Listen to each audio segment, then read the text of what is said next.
sebagai barang buktinya nanti. Ya, mulai deh. Oke, silakan Bu Elmiza. Ya, makasih Pak. Ya, Assalamualaikum warahmatullahi wabarakatuh. Waalaikumsalam warahmatullahi wabarakatuh. Baiklah,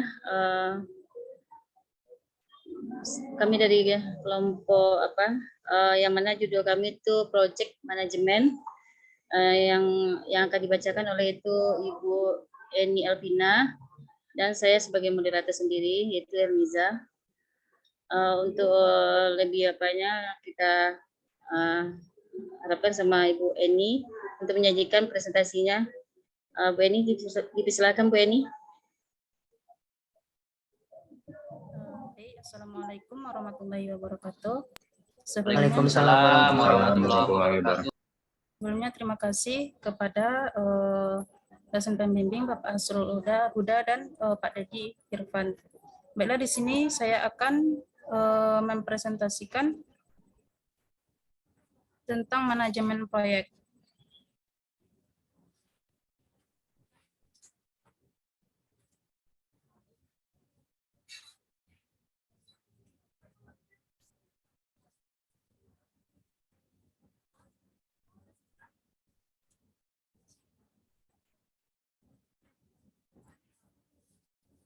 Baiklah, di sini saya dengan Ibu Helmiza akan menjelaskan tentang manajemen proyek, di mana ini adalah bentuk umum dari proses manajemen proyek tersebut. Yang pertama sekali itu ialah yang dijelaskan itu project manajemen dan proses dari manajemen itu sendiri. Jadi manajemen proyek itu, ya Pak. Minta di apa aja, di slideshow saja supaya sudah yang Pak. Hanya. Oh, ya. Sudah Pak. Di kita munculnya hanya Belum tampil. Belum tampil Pak. Belum tampil juga. Slideshow-nya belum.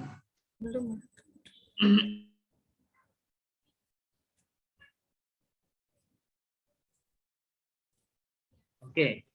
Sudah Pak. Oke, ini ya sudah. Baik. Di sini dalam manajemen sebuah proyek juga akan dibahas yang namanya itu tentang project dan project manajemen itu sendiri.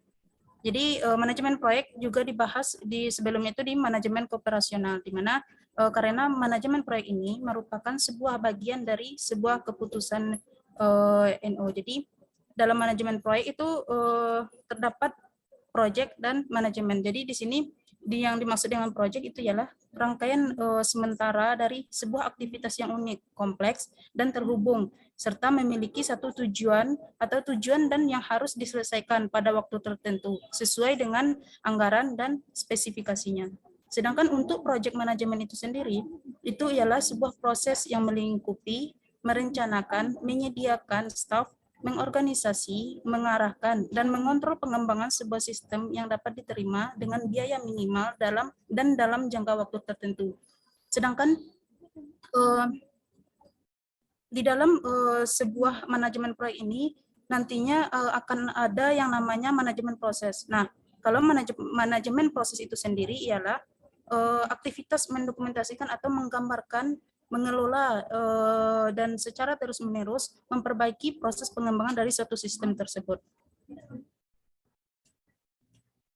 Manajemen proyek itu bisa dikatakan sukses apabila yang pertama itu sistem yang dihasilkan itu diterima oleh si pelanggan. Yang kedua, sistem informasi yang dihasilkan itu tepat waktu. Yang ketiga, sistem informasi yang dihasilkan sesuai dengan anggaran. Dan yang keempat, proses pengembangan sistem memiliki impact minimal pada operasi-operasi bisnis yang berkesinambungan.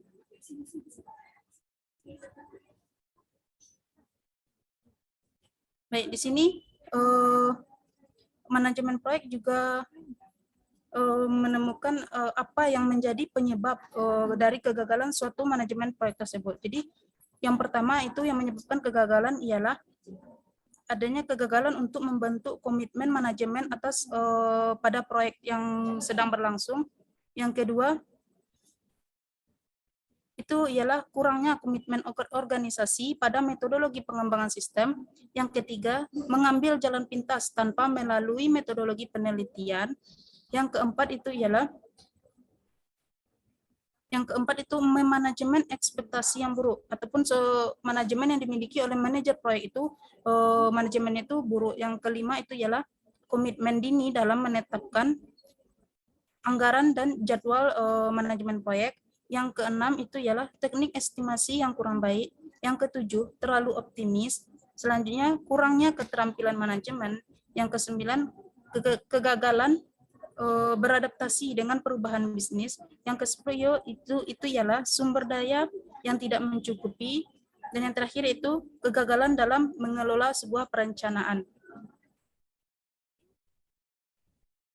Sehingga agar suatu manajemen proyek itu dapat berjalan dengan baik dan sukses, maka seorang manajer proyek harus memiliki kompetensi-kompetensi. Jadi kompetensi apa saja yang harus dimiliki oleh seorang manajer proyek?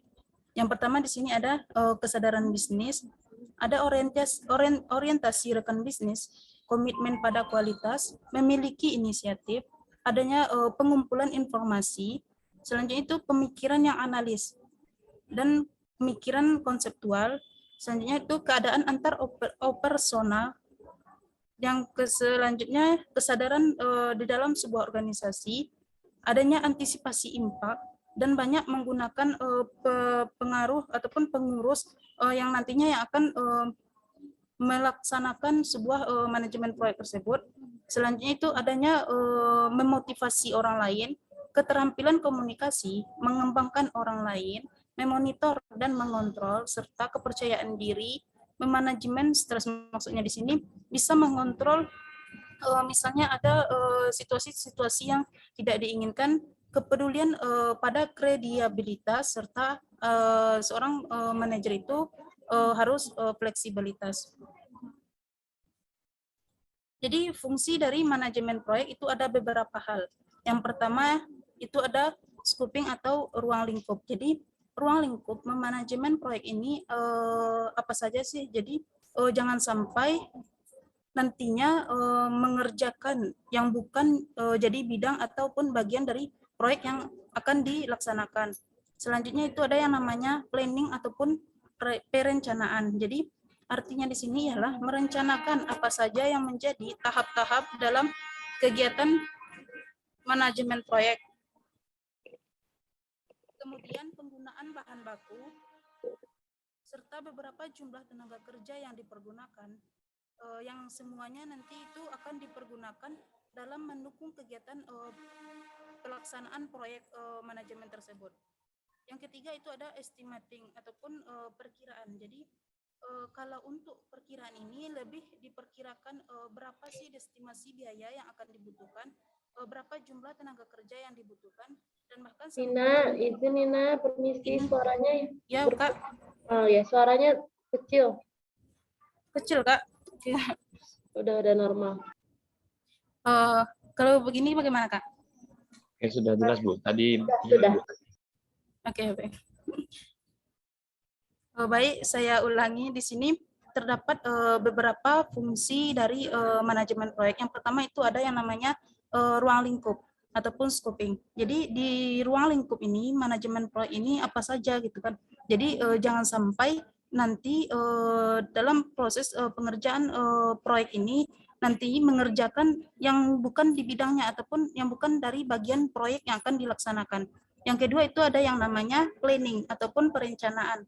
Jadi artinya di sini merencanakan apa saja yang menjadi tahap-tahap dalam kegiatan manajemen proyek, serta kemudian penggunaan bahan baku, berapa jumlah tenaga kerja yang akan digunakan, yang nantinya semuanya itu akan digunakan dalam untuk mendukung kegiatan dari proyek tersebut. Yang ketiga ada yang namanya estimating ataupun perkiraan. Nah, kalau untuk perkiraan ini lebih diperkirakan mungkin berapa nantinya estimasi biaya yang akan dibutuhkan, serta berapa jumlah tenaga kerja yang dipekerjakan ataupun yang dibutuhkan, serta sampai seberapa lama waktu proyek ini akan diselesaikan. Selanjutnya itu ada yang namanya scheduling ataupun penjadwalan. Jadi lebih kepada jadwal dari kegiatan dari masing-masing kegiatan dalam tahapan manajemen proyek, sehingga setiap tahapan tersebut bisa berjalan dengan lancar karena adanya timeline dari proyek tersebut. Selanjutnya yang kelima itu organisasi ataupun pengorganisasian. Jadi di sini mengorganisasikan dari semua kegiatan agar dapat berjalan dengan lancar, efektif, dan efisien. Yang keenam, directing ataupun pengarahan. Jadi berarti ada pengarahan. Jadi hal-hal apa saja yang harus dilakukan para pekerja proyek dalam pelaksanaan proyek tersebut. Yang ketujuh itu ada controlling ataupun pengontrolan. Jadi siapa yang akan melakukan kontrol terhadap pekerja proyek ini. Jadi untuk melakukan pelaksanaan proyek ini tentunya harus ada yang namanya pengawasan ataupun pengontrolan.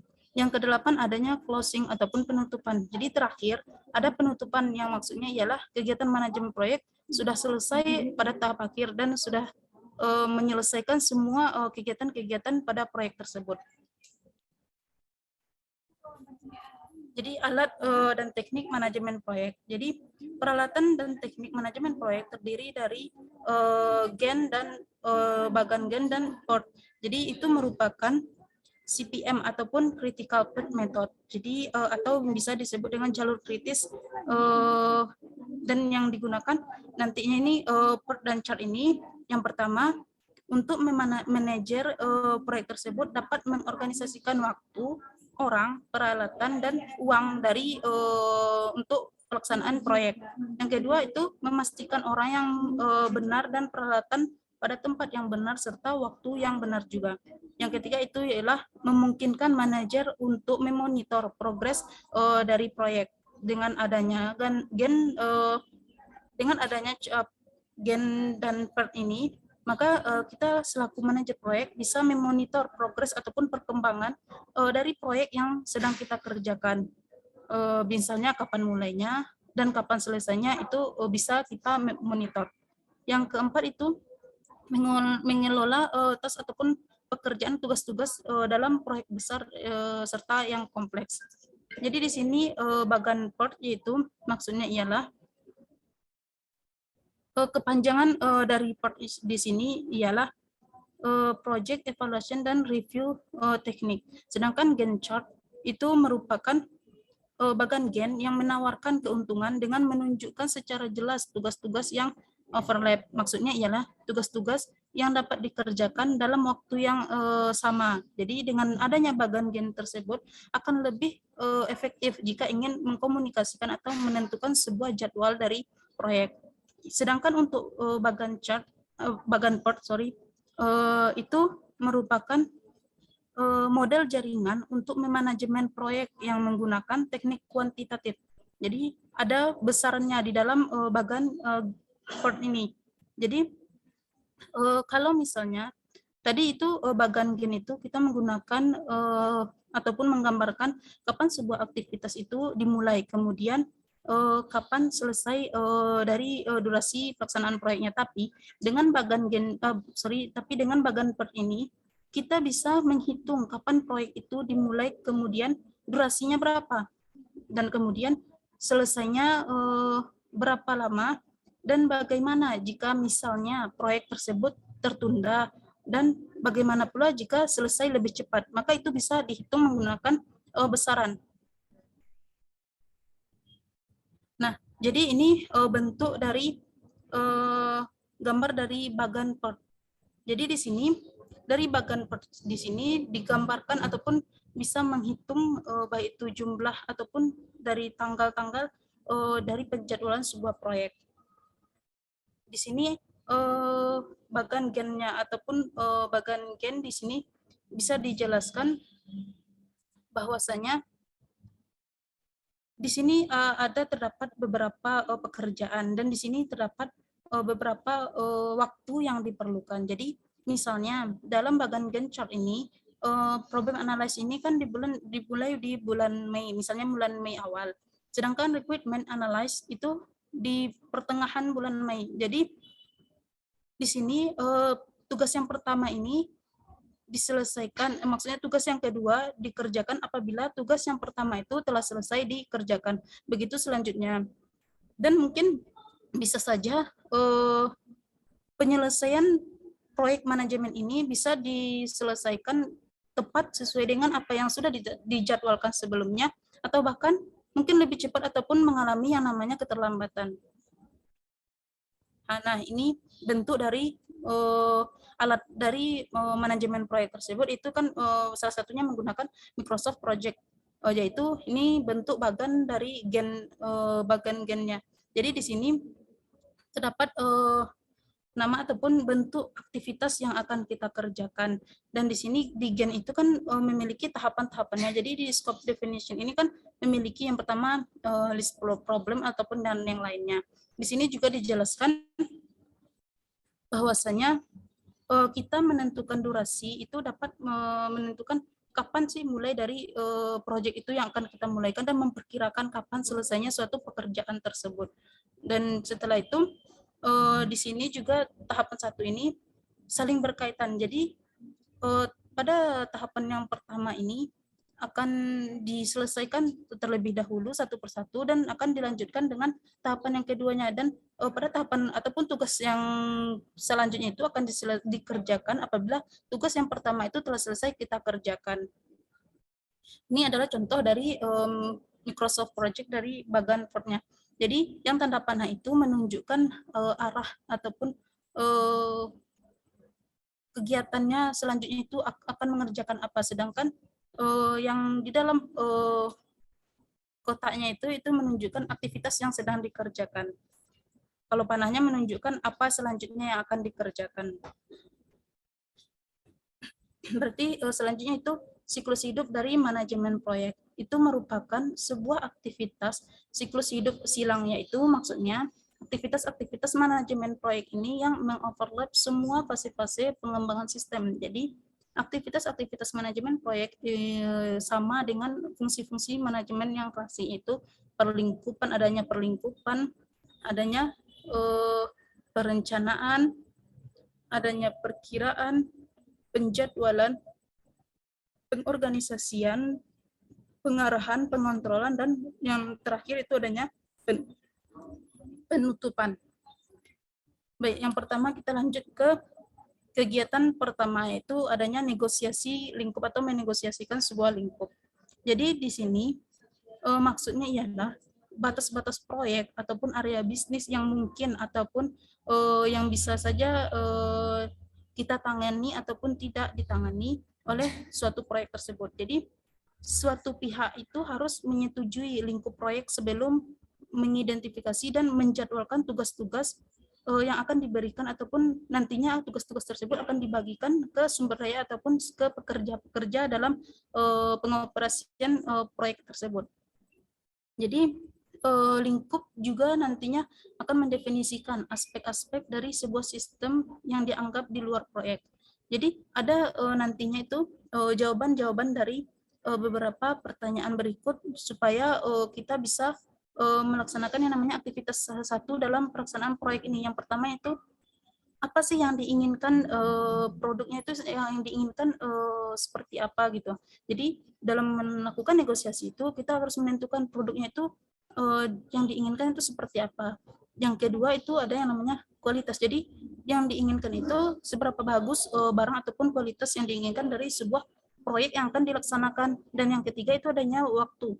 Jadi waktu di sini kapan waktu pengeksekusian atau menetapkan waktu dalam perencanaan proyek yang diinginkan. Jadi di situ mungkin perkiraan waktunya yang apakah mungkin bisa di awal itu bisa ditentukan atau sampai selesainya suatu proyek itu bisa ditentukan ataupun bisa dilaksanakan atau ditentukan waktunya di negosiasi lingkup. Selanjutnya itu biaya.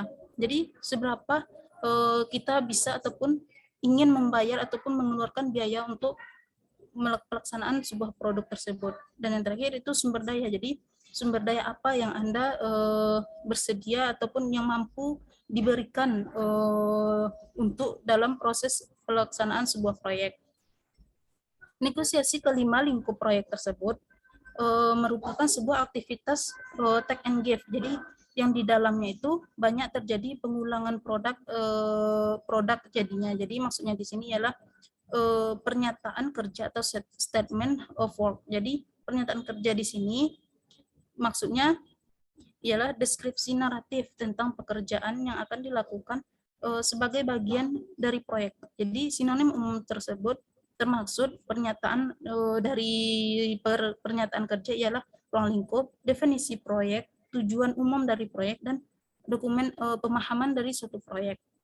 Jadi pernyataan kerja menyatakan bahwa manajer proyek tersebut memahami siapa yang bertugas, yang mengontrol sumber daya dan keuangan, tempat proyek yang akan dikembangkan, serta lain-lainnya. Jadi outline pernyataan kerja yang umumnya itu ditunjukkan pada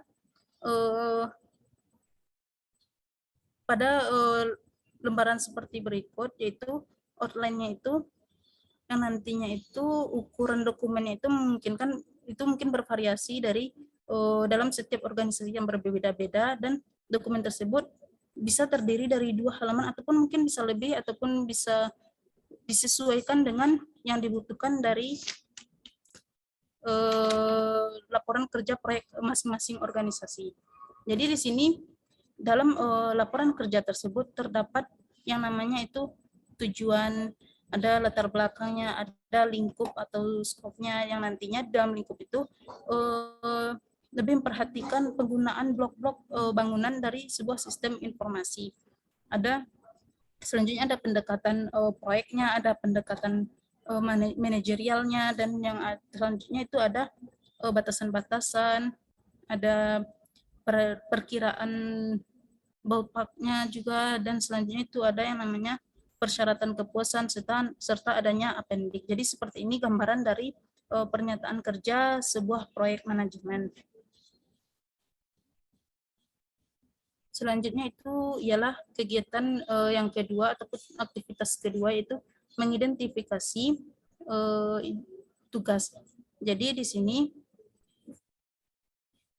aktivitas selanjutnya setelah aktivitas pertama itu kan mengidentifikasi tugas-tugas proyek yang akan dilakukan dengan outline dari atas ke bawah dan mengenai rute-rute pengembangan sistem serta fase-fasenya. Kemudian dipecah lagi menjadi aktivitas-aktivitas serta mewakili dari jumlah pekerja dengan tugasnya masing-masing sehingga dapat direncanakan, dijadwalkan, dan ditugaskan kepada sumber daya. Jadi sebuah peralatan yang populer yang digunakan untuk mengidentifikasi dan menggambarkan aktivitas-aktivitas dan tugas-tugas proyek, yaitu yang pertama itu ada namanya work breakdown dan work breakdown structure ataupun WBS. Jadi WBS di sini merupakan sebuah alat grafis yang digunakan untuk menggambarkan dekomposisi hierarki proyek ke dalam fase. Setelah fase nanti dipecah lagi menjadi sebuah aktivitas, dari sebuah aktivitas dipecah lagi menjadi sebuah tugas-tugas yang nantinya akan dipertanggungjawabkan oleh kepada dan diberikan kepada sumber daya yang ditugaskan. Jadi dapat digambarkan dengan bagan hierarki, dan dari yang masuk WBS ini yang bagan hierarkinya itu dari atas ke bawah, sama seperti misalnya sebuah struktur organisasi. Jadi dalam Microsoft Project tersebut WBS itu digambarkan dengan menggunakan style outline yang sederhana dan identitas aktivitas-aktivitas serta tugas-tugas pada pandangan bagan gennya itu nantinya bisa lebih terarah.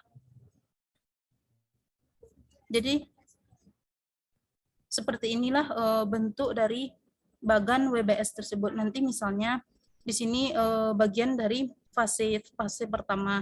Di sini adalah aktivitas-aktivitasnya, aktivitas 1, 2, 3 ataupun yang lainnya. Nanti aktivitas 1 ini mungkin tidak ada lagi pemecahan pembagian tugasnya, tapi mungkin di aktivitas yang 2 ini mungkin ada lagi mungkin pembagian dari tugas-tugas dari fase yang keduanya, itu ada tugas 1, tugas 2, tugas 3, begitu juga seterusnya. Jadi setelah itu kita ingin memasukkan tugas khusus WBS yang disebut dengan milestone. Jadi dengan adanya milestone ataupun kajian penting, itu maksudnya di sini ialah peristiwa yang menandakan selesainya kiriman proyek yang besar. Maksudnya ya contohnya penyelesaian semua tugas yang diasosiasikan dengan pembuatan produk jadi proyek yang besar. Yang selanjutnya itu ada yang namanya aktivitas ataupun kegiatan ketiga, yaitu perkiraan durasi tugas. Jadi setelah diberikan WBS yang sebelumnya itu dengan tingkat rincian yang sesuai, jadi manajer itu harus memperkirakan durasi untuk tiap tugasnya. Jadi durasi tugas itu merupakan variabel acak yang mengekspos faktor-faktor seperti misalnya jumlah tim, jumlah pengguna, ketersediaan pengguna, serta kecenderungan pengguna, kerumitan sistem bisnis, arsitektur teknologi informasinya, waktu proyek, waktu untuk proyek-proyek lainnya, dan pengalaman dari proyek-proyek lain juga. Jadi di sini ada beberapa teknik untuk memperkirakan durasi tugas. Untuk mendemonstrasikan, maka beberapa teknik-teknik. Yang pertama itu ada yang namanya teknik OD, ataupun di sini bisa disebutkan itu optimistic duration ataupun OD. Jadi perkiraan lama minimum waktu yang diperlukan untuk melakukan tugas.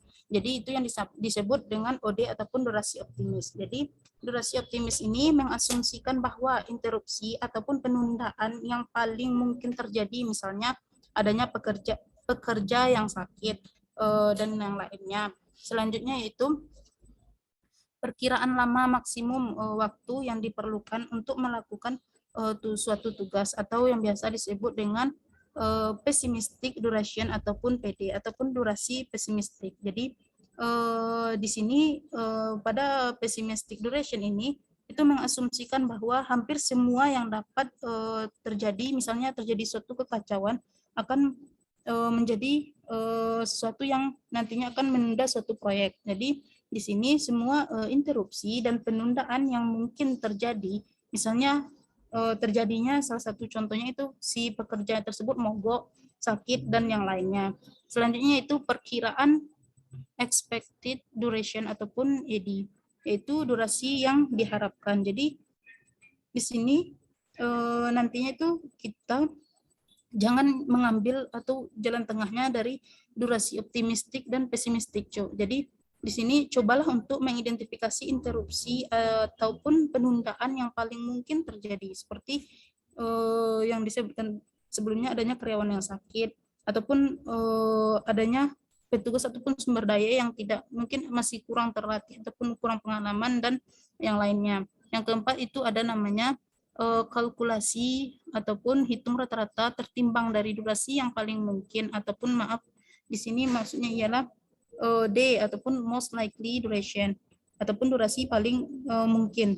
Jadi di sini terdapat rumus dari menentukan mengkalkulasikan dari most likely duration di sini, yaitu 1 di sini, 4, dan 1 lagi itu merupakan rumus tetapnya dari mencari hitungan rata-ratanya. Jadi di sini 1 nanti dikali dengan OD ataupun optimist duration-nya, ditambah nanti ditambah 4 dikali dengan pessimistic duration-nya ataupun ED atau expected duration-nya, dan yang terakhir itu 1 itu dikali dengan PD ataupun pessimistic duration-nya. Jadi yang 1, 4, dan 1 ini itu di sini yang 1, 4, dan yang 1 ini merupakan serta 6 itu merupakan rumusnya. Jadi kita tinggal memasukkan nilai dari OD, ED, dan PD tadi.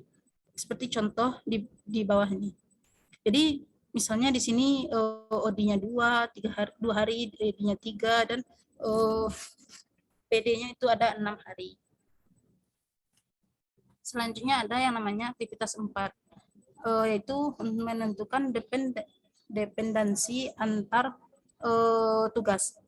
Jadi di sini dengan diberikan perkiraan durasi untuk semua tugas, maka sekarang bisa memulai untuk mengembangkan sebuah jadwal proyek. Jadi jadwal proyek tergantung itu tidak hanya pada durasi tugas, tapi juga pada ketergantungan antar tugasnya. Dengan kata lain di sini ialah awal ataupun nantinya pada penyelesaian tugas-tugas individual itu mungkin tergantung pada awal ataupun penyelesaian tugas-tugas yang lainnya. Dan ada 4 tipe-tipe ketergantungan antar tugas. Yang pertama ada itu maksudnya ialah finish to start ataupun FS, itu penyelesaian satu tugas memicu dimulainya tugas yang lain.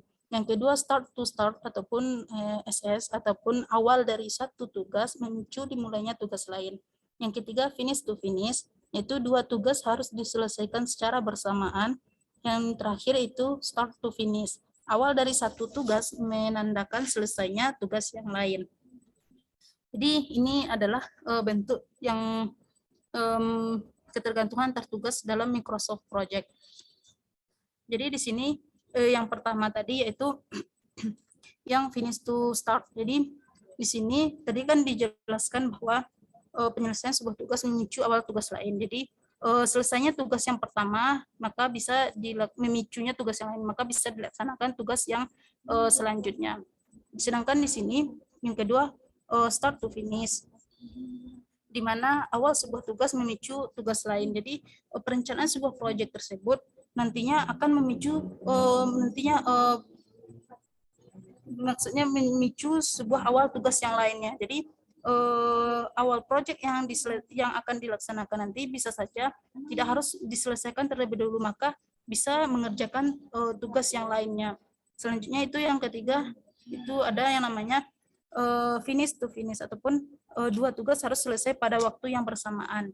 Jadi bisa tugas-tugas yang tadinya tidak dikerjakan secara bersamaan, maka pada saat finish to finish ini pekerjaannya bisa dilakukan secara bersamaan. Yang terakhir itu start to finish, awal sebuah tugas menandai selesainya tugas lain. Di sini selanjutnya ada yang namanya strategi penjadwalan. Dalam strategi penjadwalan dan setelah diberikan tanggal mulai untuk sebuah proyek, tugas-tugas yang akan diselesaikan tersebut, serta durasi-durasi tugas dan ketergantungan antar tugas, maka proyek tersebut bisa dilakukan yang namanya penjadwalan. Jadi ada 2 pendekatan pada penjadwalan. Yang pertama itu ada yang namanya forward scheduling, yang kedua ada reverse scheduling. Jadi yang forward scheduling ini ialah pendekatan penjadwalan proyek yang menetapkan tanggal mulai proyek dan kemudian menjadwalkan maju dari tanggal tersebut. Jadi forward ini yang tadinya setelah menentukan jadwal tersebut, maka dilakukan pemajuan tanggal dari tanggal yang sudah ditetapkan. Sedangkan pada reverse scheduling ini maksudnya ialah strategi penjadwalan proyek yang menetapkan tenggat waktu proyek dan kemudian menjadwalkan mundur dari tanggal tersebut, di mana tanggal yang sudah kita tetapkan tadinya misalnya dilaksanakan pada tanggal 1 dan mungkin terjadi sesuatu, maka dilakukan yang namanya pemunduran. Jadi misal dilakukan mungkin seminggu setelah tanggal yang sudah ditetapkan, ataupun berapa yang diinginkan oleh si manajer proyek tersebut. Jadi ini adalah bentuk dari jadwal proyek dalam tampilan kalendernya. Selanjutnya itu kegiatan yang kelima ataupun aktivitas kelima, yaitu menetapkan sumber daya. Jadi kita sebelum mempertimbangkan alokasi sumber-sumber daya pada proyek, maka sumber-sumber daya itu memiliki kategori-kategori, ada 5 kategori. Yang pertama itu ada orang, layanan ataupun service, fasilitas dan perlengkapan. Selanjutnya itu ada persediaan barang dan material serta uang. Jadi yang kategori pertama itu adalah orang. Jadi orang di sini termasuk semua pemilik sistem, pengguna, analis ataupun analis, perancang, terus pembuat, agen eksternal, dan bantuan administrasi yang akan terlibat dalam proyek dengan cara apapun, service ataupun nantinya adanya layanan. Jadi termasuk layanan seperti misalnya tinjauan kualitas yang mungkin dikenakan biaya per penggunaannya. Yang kedua, fasilitas dan perlengkapan. Di sini termasuk semua ruangan dan teknologi yang akan dibutuhkan untuk menyelesaikan proyek tersebut. Yang keempat itu ada yang namanya persediaan barang dan material. Di sini termasuk segala sesuatu, yaitu mulai dari baik itu misalnya pensil, kertas, buku, catatan, hingga cartridge toner dan sebagainya. yang terakhir itu ada uang. Jadi uang itu termasuk terjemahan dari semua hal atas ke dalam yang dianggarkan. Jadi untuk melaksanakan sebuah proyek tentunya membutuhkan biaya. Itu adalah termasuk gambar dari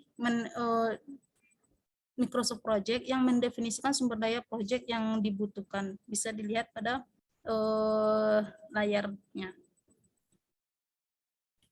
Selanjutnya menetapkan sumber daya.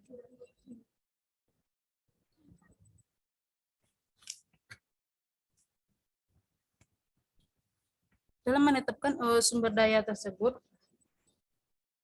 maka nantinya setiap pembagian tugas-tugas dari pelaksanaan proyek, nanti sumber-sumber daya tersebut nantinya akan mendapat tugasnya masing-masing. Jadi dalam melakukan penugasan tersebut nantinya ada yang namanya di dalam tampilan resource sheet-nya seperti ini. Jadi peran-peran sumber daya itu yang belum terdefinisi mungkinnya tersedia dalam metodologi terpilih ataupun template dari suatu rute. Misalnya di sini ada manajer proyek. Manajer proyek di sini misalnya memasukkan nama-nama ataupun jabatan-jabatan orang-orang serta ataupun peran dari kolom-kolom yang ada di Microsoft Project tersebut. Selanjutnya bisa dikatakan atau bisa dilihat pada resource sheet-nya itu menyediakan sebuah kolom untuk menentukan berapa persentase sumber daya yang akan dialokasikan. Dan selanjutnya ada project. Jadi project ini juga memungkinkan manajer proyek untuk memperkirakan biaya tiap sumber dayanya. Selanjutnya ada tiap sumber daya itu memiliki sebuah kalender. Jadi kalendernya di sini bisa nantinya untuk mempertimbangkan waktu kerja dan hari libur dari sumber daya tersebut.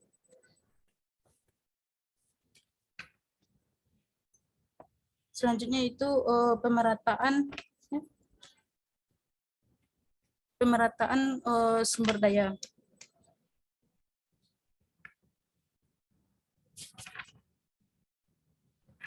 Jadi strategi untuk mengoreksi ataupun adanya pengkoreksian alokasi sumber daya secara keseluruhan ada dua teknik.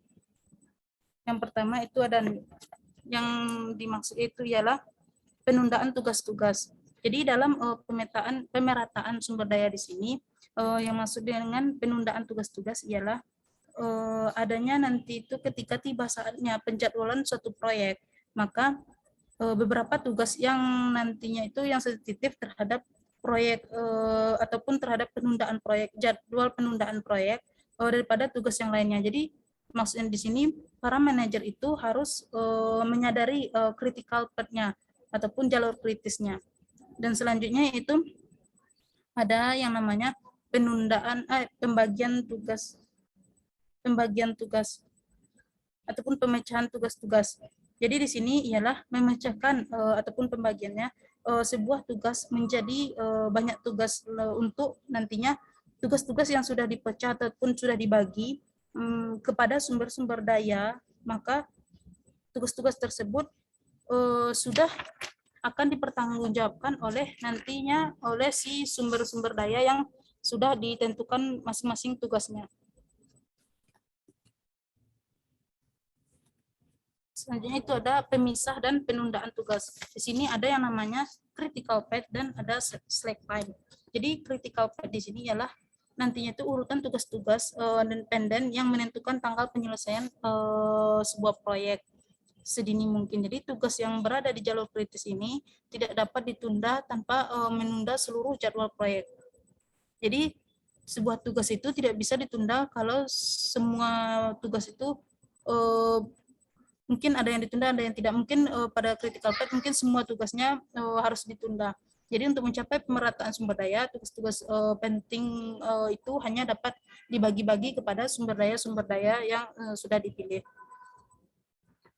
Jadi sebab selanjutnya itu ada slack time. Jadi slack time di sini ialah sejumlah penundaan yang dapat ditoleransi antara waktu mulai dan waktu penyelesaian tugas tanpa menyebabkan penundaan tanggal penyelesaian seluruh proyeknya. Jadi tugas yang memiliki waktu kendor atau waktu penguluran lah dapat ditunda untuk mencapai level sumber daya yang diinginkan. Jadi seleksemen tersedia untuk semua tugas non kritis itu ialah jumlah penundaan yang dapat ditoleransi antara waktu mulai dan waktu penyelesaiannya. Jadi selanjutnya itu kegiatan yang keenam ialah menyarankan ataupun mengarahkan usaha dari tim-tim tersebut. Jadi di sini semua aktivitas manajemen proyek itu berpengaruh pada rencana yang akan dilaksanakan ke depannya. Jadi pada saat aktivitas yang keenam inilah yang kita ataupun manajer proyek itu bisa mengeksekusi rencana yang sudah disusun pada sebelum-sebelumnya. Jadi ada beberapa dimensi pada pengarahannya. Di sini juga ada Tom DeMarco itu menyatakan di dalam bukunya, yaitu yang maksudnya di sini ialah sebuah pekerjaan tersulit dalam manajemen itu ialah manusia. Maksudnya pekerjaan tersulit itu dalam manajemen itu ialah yang tersulit, paling sulit itu manajemen yang namanya manusia. Jadi sedikit di sini manajer proyek itu manajer proyek yang baru itu terampil dalam mengawasi orang lain. Jadi karena Tom DeMarco tadi itu menyebutkan pekerjaan yang tersulit itu ialah dalam manajemen adalah manusia ataupun makhluk manusia lah. Jadi di sini bagi manajer proyek yang baru terampil di dalam mengawasi orang lain dalam suatu proyek itu mungkin masih harus banyak belajar dan melakukan pengalaman-pengalaman yang lebih lagi supaya bisa melaksanakan ataupun mengarahkan tim-tim di dalam suatu proyek. Dan selanjutnya itu ada 10 petunjuk untuk kepemimpinan di dalam suatu proyek. Jadi 10 petunjuk ini yang pertama itu manajemen ataupun manajer proyek itu jangan hanya mengandalkan ataupun laporan dari status dari misalnya dari sumber daya yang sudah ditugaskan dengan tugas-tugasnya masing-masing. Selanjutnya tetapkan target yang dapat dirasakan. Jadi target yang sudah ditetapkan itu nantinya harus diselesaikan seminimal mungkin, itu tidak terjadi yang namanya baik itu penundaan dari pelaksanaan manajemen proyek. Jadilah konsisten, menyediakan dukungan, jangan membuat janji yang tidak bisa ditepati. Jadi seorang manajer proyek jangan pernah membuat yang namanya janji dan tidak menepati. Selanjutnya pujian di depan umum itu mengkritik secara pribadi. Jangan misalnya terjadi pada sumber daya yang melakukan mungkin suatu kesalahan, maka bisa dinasihati mungkin di belakang sumber daya yang lainnya, jangan di depan umum. Yang selanjutnya itu waspadai poin bahaya moral. Selanjutnya tetapkan tenggat waktu yang realistis.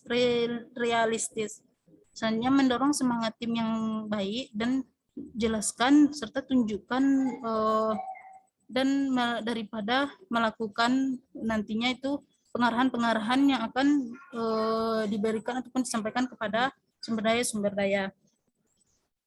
Selanjutnya itu ada kegiatan 7, yaitu memantau dan mengontrol kemajuan.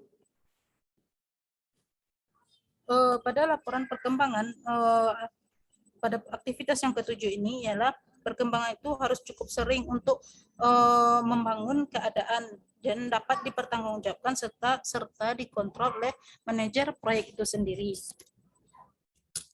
Jadi di sini ada 4 yang akan dilakukan ataupun yang bisa dilaksanakan oleh manajer proyek. Yang pertama itu kan ada pelaporan kemajuan. Jadi manajer proyek bisa nantinya melihat seberapa jauh sih perkembangan ataupun mohon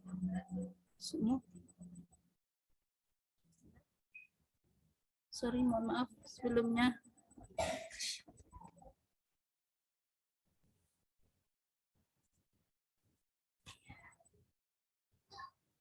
Alah apa kok? Alah muncul slideshow. pelaporan kemajuan. Jadi pelaporan kemajuan ini bisa dilaksanakan ataupun dilakukan oleh manajer proyek tersebut. Disokan dulu Bu ini. Biar kelihatan. Udah. Perlulah. Tunggu Pak.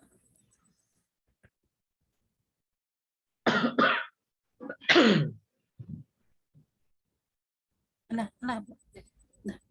Oke, sudah. Jadi selanjutnya yaitu adanya manajemen perubahan. Jadi dalam perubahan manajemen di sini ada hal yang biasa bagi lingkup untuk tumbuh tidak terkendali, bahkan pernyataan kerja yang telah diselesaikan dengan benar dan disetujui pada awal proses perencanaan.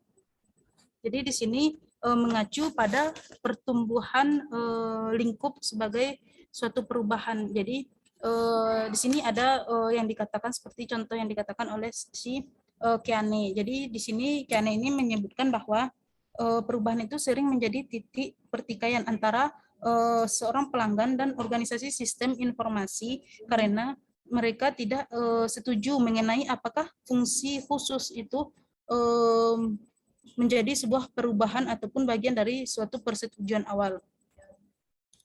Jadi perubahan lingkup ini yang tidak dapat dihindarkan, yang mengharuskan nantinya kita yang misalnya seorang manajer proyek itu untuk memiliki sebuah strategi dan proses yang formal untuk berurusan dengan perubahan dan impak pada jadwal serta anggaran yang ditimbulkan pada perubahan manajemen.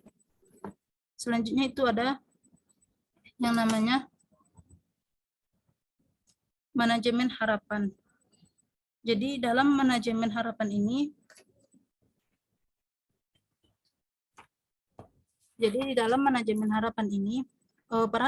para manajer proyek yang berpengalaman itu umumnya sering mengeluhkan bahwa mengelola harapan-harapan para pemilik dan pengguna sistem itu lebih sulit daripada mengelola biaya, jadwal, orang ataupun sumber dayanya serta kualitas.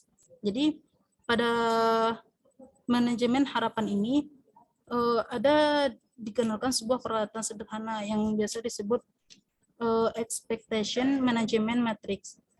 Yang selanjutnya itu ada yang namanya penyesuaian jadwal analisis jalur kritis. Jadi dalam penyesuaian jadwal analisis kritis ini maka untuk penjadwalan proyek itu ada beberapa tugas yang lebih sensitif kepada yang namanya itu adanya penundaan jadwal dari tugas-tugas yang lainnya. Jadi para manajer di sini harus menyadari critical path dan slack time dari sebuah proyek seperti yang dijelaskan sebelumnya. Critical path dan slack time yang dijelaskan pada sebelumnya.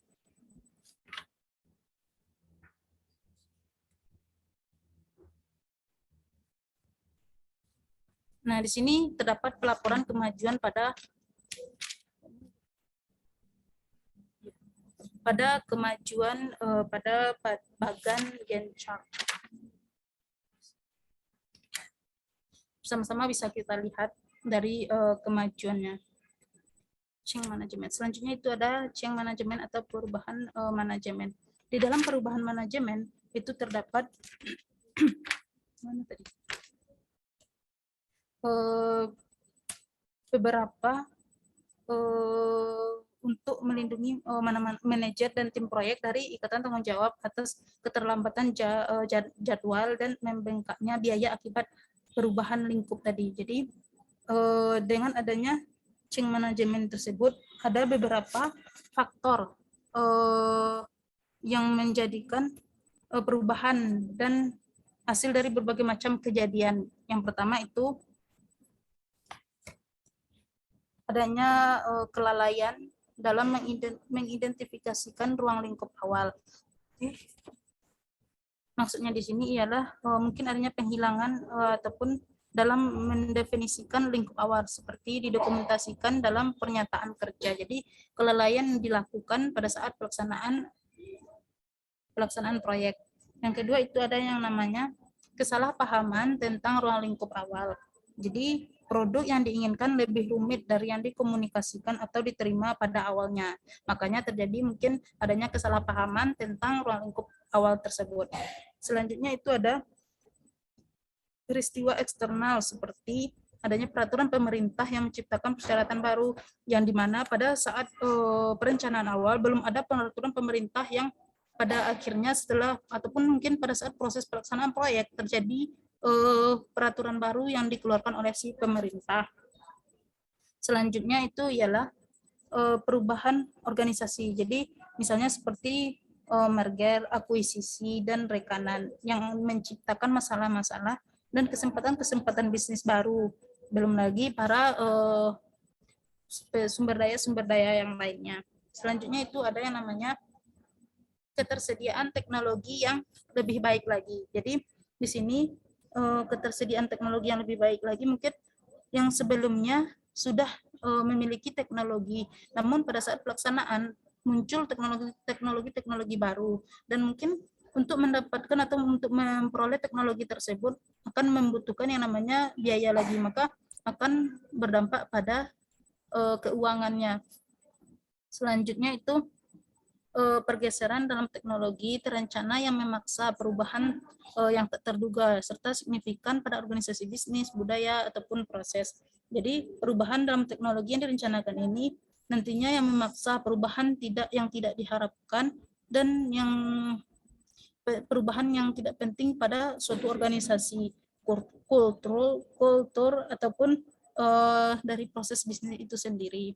Selanjutnya ialah keinginan manajemen agar sistem melakukan lebih dari yang semula diminta ataupun yang disetujui, di mana yang awalnya mungkin para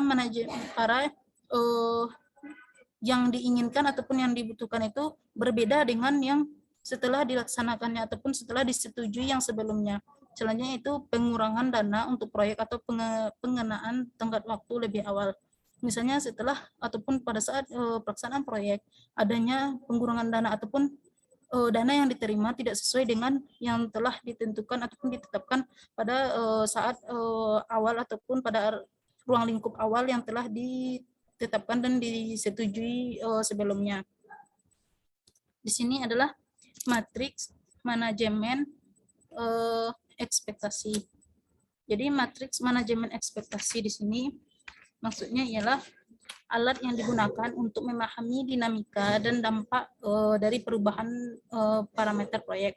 Jadi matriks ini terdapat 3 kolom, yaitu ada nantinya yang paling pentingnya ada yang pertama yang paling penting, yang kedua ada yang kedua yang pentingnya, dan ada yang ketiga yang pentingnya. Maksudnya di sini ini yang bagian pertama yang penting, ini bagian yang kedua yang penting, dan ini bagian yang ketiga yang penting.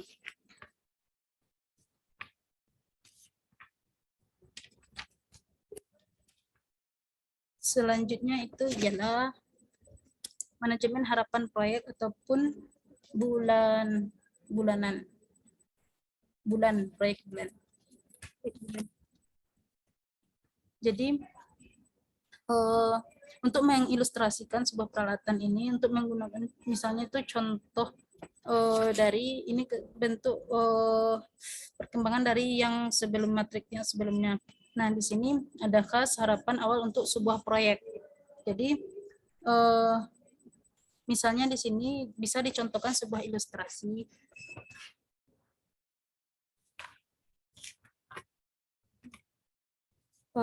Pada tahapan yang untuk menyelesaikan harapan. Jadi contoh ilustrasinya yang dikemukakan oleh Dr. Fred Lender, yaitu yang menyatakan dan menetapkan sebuah proyek besar, yaitu contohnya mendaratkan manusia di bulan dan mengembalikannya ke bumi dengan selamat sebelum pelaksanaan dilanjutkan. Jadi di sini yang pertama ini maksudnya ialah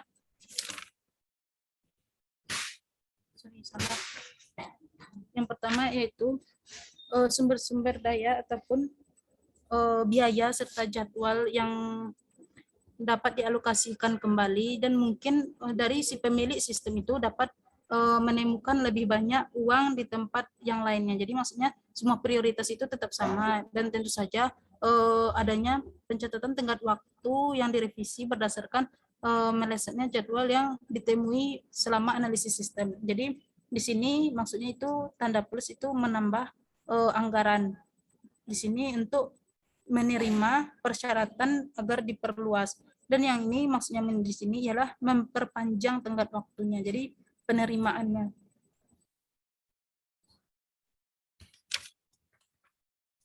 Selanjutnya itu ada mengubah prioritas. Jadi dalam pengetahuan faktor-faktor proyek yang dilaksanakan itu ada yang mempengaruhi keputusan-keputusan manajemen manusia untuk dibuat oleh manajemen proyek tersebut. Jadi penekanan itu dapat dan harus ditempatkan pada tugas-tugas critical path. Dan jika perlu, sumber-sumber daya dapat sementara itu dialihkan dari tugas-tugas dengan slack time yang tadi untuk membantu tugas-tugas kritis kembali ke jadwal yang semula yang telah ditentukan. Jadi di sini critical path dan slack time itu untuk sebuah proyek dapat diilustrasikan pada kedua bagan gen dan part. Jadi bagan part itu lebih sering dipilih karena lebih jelas mengilustrasikan ketergantungan antar tugas yang mengidentifikasikan critical path tersebut. Jadi kebanyakan perangkat lunak itu manajemen proyek, termasuk Microsoft Project, yang secara otomatis nantinya akan mengkalkulasi dan menyoroti critical path tersebut berdasarkan ketergantungan antar tugas dan dikombinasikan dengan durasi-durasi yang telah ditentukan. Jadi di sini contoh dari pengubahan dari prioritas yang sudah ditentukan. Selanjutnya ada penyesuaian jadwal ataupun analisis jalur kritis. Yang pertama itu menggunakan ketergantungan antar tugas yang itu menentukan nanti setiap jalurnya yang mungkin melalui suatu proyek. Yang kedua, untuk setiap jalur sumber durasi ataupun penambahan jumlah durasi tersebut, maka semua tugas di jalur-jalur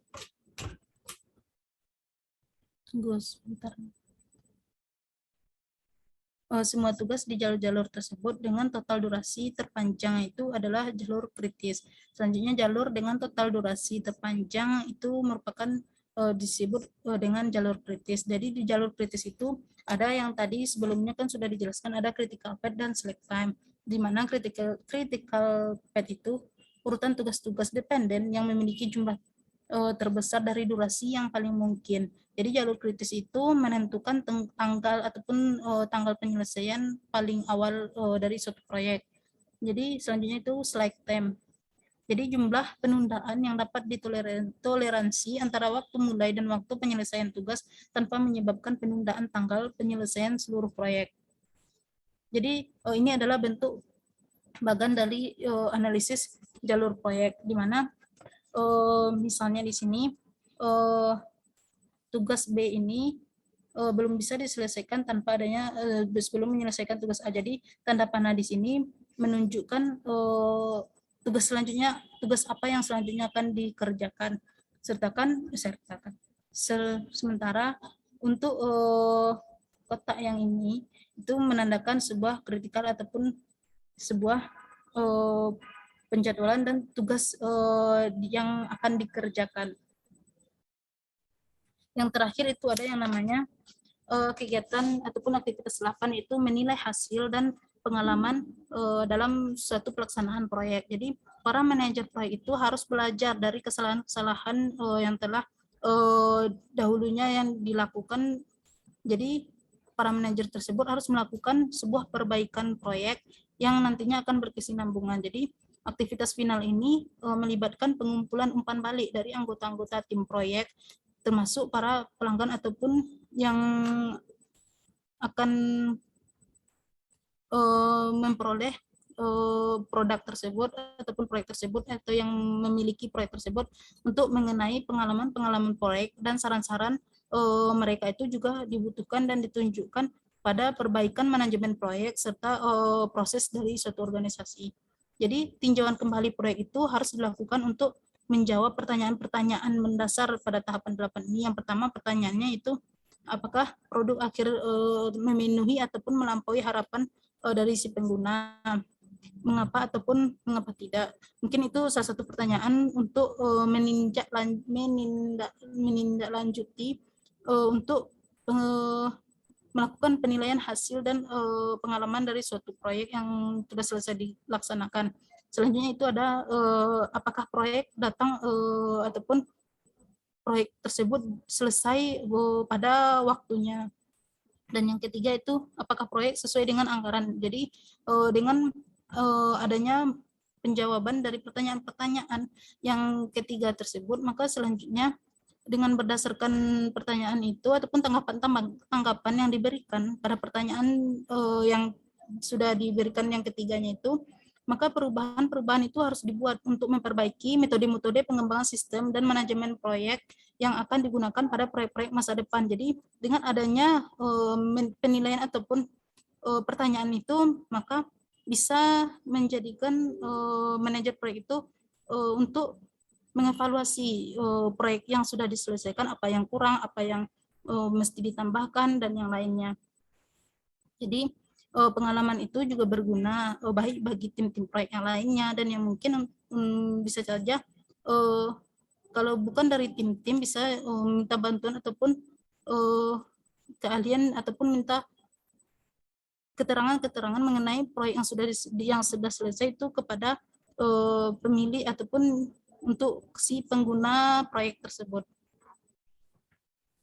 Mungkin sekian dari presentasi yang dapat saya sampaikan. Saya kembalikan kepada moderator.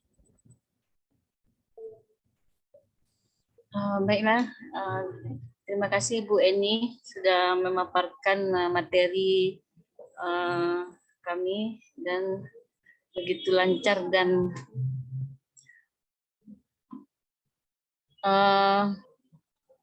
dari hasil presentasi tadi yang disampaikan Bu Eni, bagi Bapak Ibu, kalau ada masukan atau mau menambah materi kami atau kami persilakan untuk Bapak Ibu sesi yang sekarang untuk menambah materi. Gimana Pak Rudi? Pak Rudi mau? Bu Ayu? Kalau ada mau lagi tambah Bu Ayu? Bu Ayu, Pak Zakaria, Bu Depiana. Bu Misal gimana Bu Misal? Ya, lanjut dulu Bu. Ya, terima kasih Bu Misal. Terima kasih. Gimana Bapak Pohimin?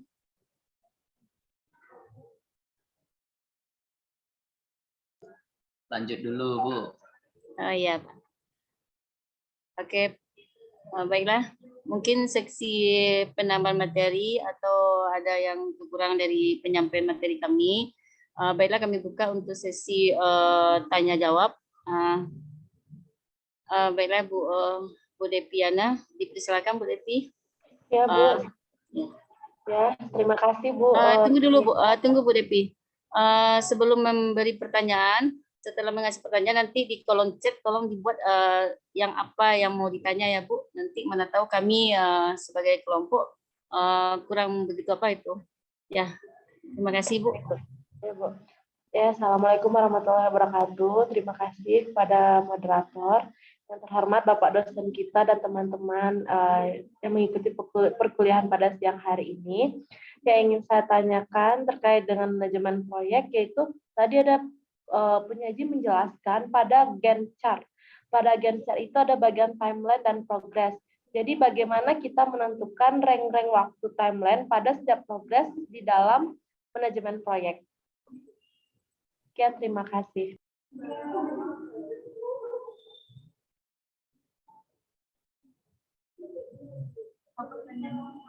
Manajemen proyek. Ya, baiklah saya ulang lagi Bu. Kalau dapat dibuat ya Bu di kolom cek nanti soalnya. Sedang Ya, ya. Kalau lebih kurang kalau nggak salah tadi pertanyaannya Bu Depi bagaimana kita menentukan waktu dalam mengerjakan manajemen proyek. Yaitu Bu Devi.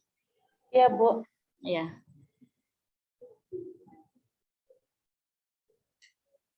Masih ada lagi pertanyaan dari Bu Bapak. Kami buka 2 seksi ya, Bu. Cuma 2. Ya, Bu Elsa, disilakan Bu Elsa. Baik, terima kasih kepada Bu Elmiza. Sebelumnya, Assalamualaikum warahmatullahi wabarakatuh. Waalaikumsalam warahmatullahi wabarakatuh. Terima kasih kepada moderator dan tim penyajinya, yaitu Ibu Enelvina. Nah, dari sepanjang lebar materi yang telah disampaikan oleh tim penyaji, nah di sini saya ingin bertanya kepada tim penyaji, yaitu selama tim penyaji itu berkecimpung di dunia teknologi informasi, pasti kita pernah membuat sebuah proyek. Contohnya seperti proyek tugas akhir atau apa gitu. Nah, pengalaman apa yang bisa tim penyaji bagikan mengenai proyek yang pernah tim penyaji buat itu? Pasti di sana ada sejenis manajemennya sehingga proyek itu berhasil dibuat gitu. Nah, apakah itu tentang pembuatan sistem, aplikasi ataupun tentang jaringan gitu. Nah, dan bagaimana juga tim penyaji menghadapi problem yang terjadi jika terjadi kendala dalam pembuatan proyek tersebut. Mungkin itu saja, saya kembalikan kepada moderator. Assalamualaikum warahmatullahi wabarakatuh. Waalaikumsalam warahmatullahi wabarakatuh. Ya, terima kasih Bu Elsa. Kalau dapat di kolom chat dibuat ya Bu Elsa. Karena itu soalnya tadi terlalu panjang gitu. Ya, makasih Bu Elsa.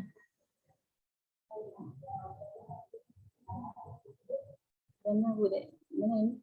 Yang jawabnya. Yang enggak 2. Nomor 1 dulu ini. Baiklah. Untuk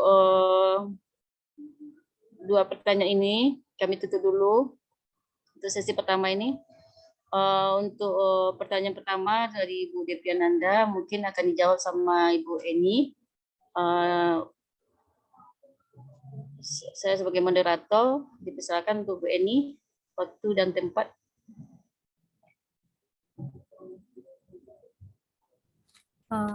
Baik, terima kasih sebelumnya kepada para penanya, di mana di sini saya akan mencoba menjawab pertanyaan yang pertama itu dari Bu Deviana. Jadi di mana pertanyaannya itu bagaimana kita menentukan timeline pada progres untuk Gantt chart dalam manajemen proyek. Jadi dalam menentukan timeline itu untuk menentukan jadwalnya, yang pertama dalam perkiraan durasinya itu penting kita untuk memahami yang namanya waktu yang digunakan ataupun elapsed time, ataupun konsep ini terdapat 2 faktor yang harus kita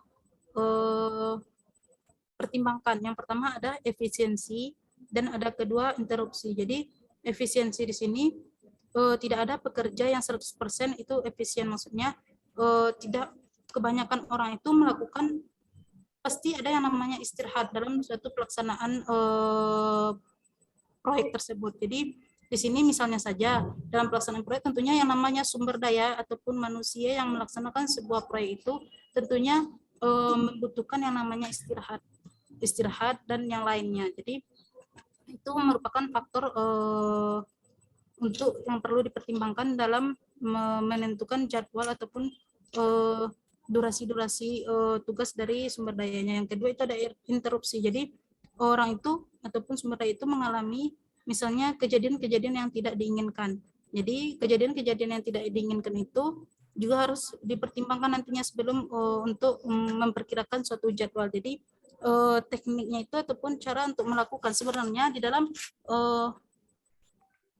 bagan Gantt itu di dalam Microsoft Project, apabila kita sudah menentukan kegiatan-kegiatan sebelumnya ataupun menggunakan teknik-teknik yang sudah dijelaskan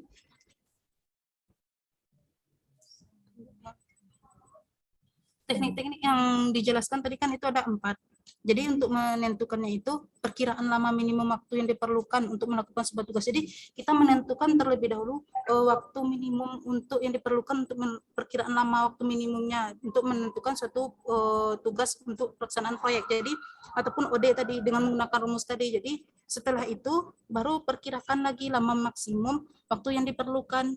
Nah, setelah menentukan waktu lama minimum dan waktu lama maksimumnya, maka perkirakan waktu yang diperlukan untuk melaksanakan tugas ataupun pelaksanaan proyek tersebut.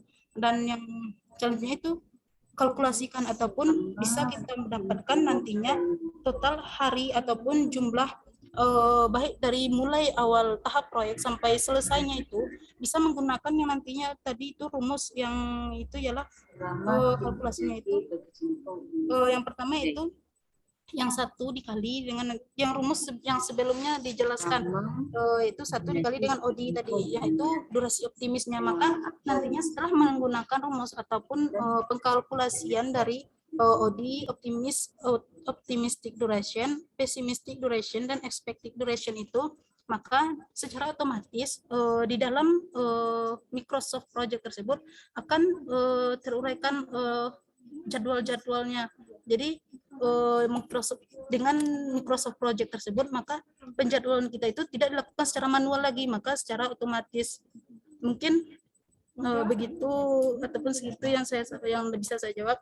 Selanjutnya mungkin contoh selama tim penyaji berkecimpung.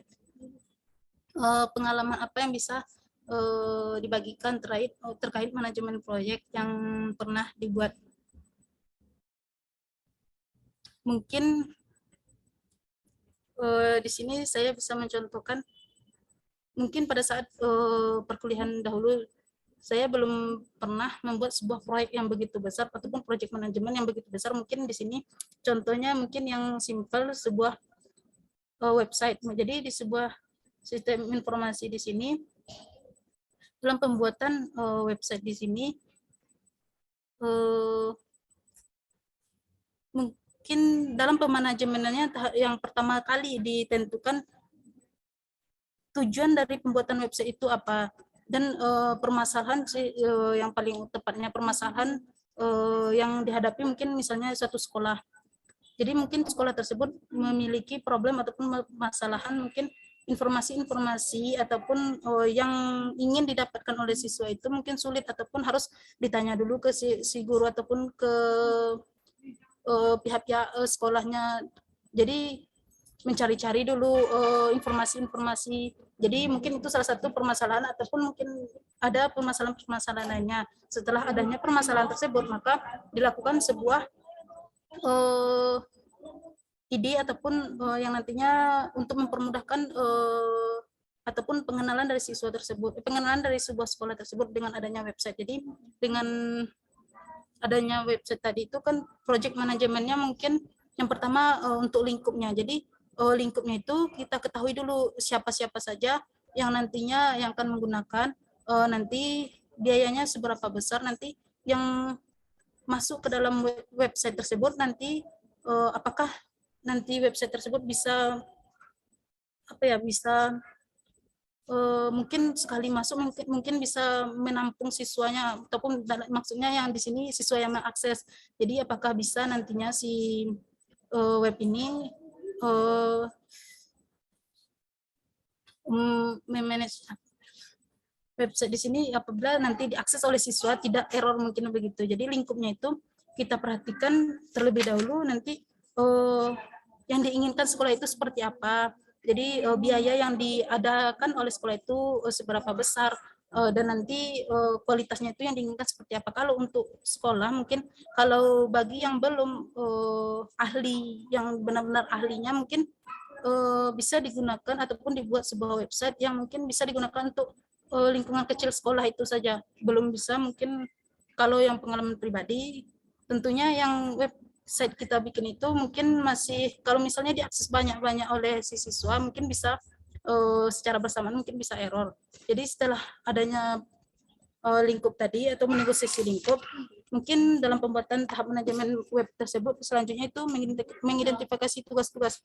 Jadi sebenarnya dalam project manajemen ini kan adanya sumber daya ataupun tim-tim. Jadi dalam pengalaman pribadi itu kan dalam pembuatan website mungkin bukan tim, mungkin lebih ke, kalau mungkinnya bisa contohkan pembagian tugasnya mungkin ada mungkin yang di bagian tekniknya, maksudnya di sini ada di yang bagian coding, mungkin ada yang di bagian desain ataupun untuk perancangan webnya itu seperti apa tampilannya, mungkin seperti itu yang di tahapan mengidentifikasi tugas-tugas bagi nanti sumber daya tersebut nanti mendapat tugasnya masing-masing. Mungkin ada yang si A itu untuk bagian coding, yang si B itu untuk desain dan yang lainnya.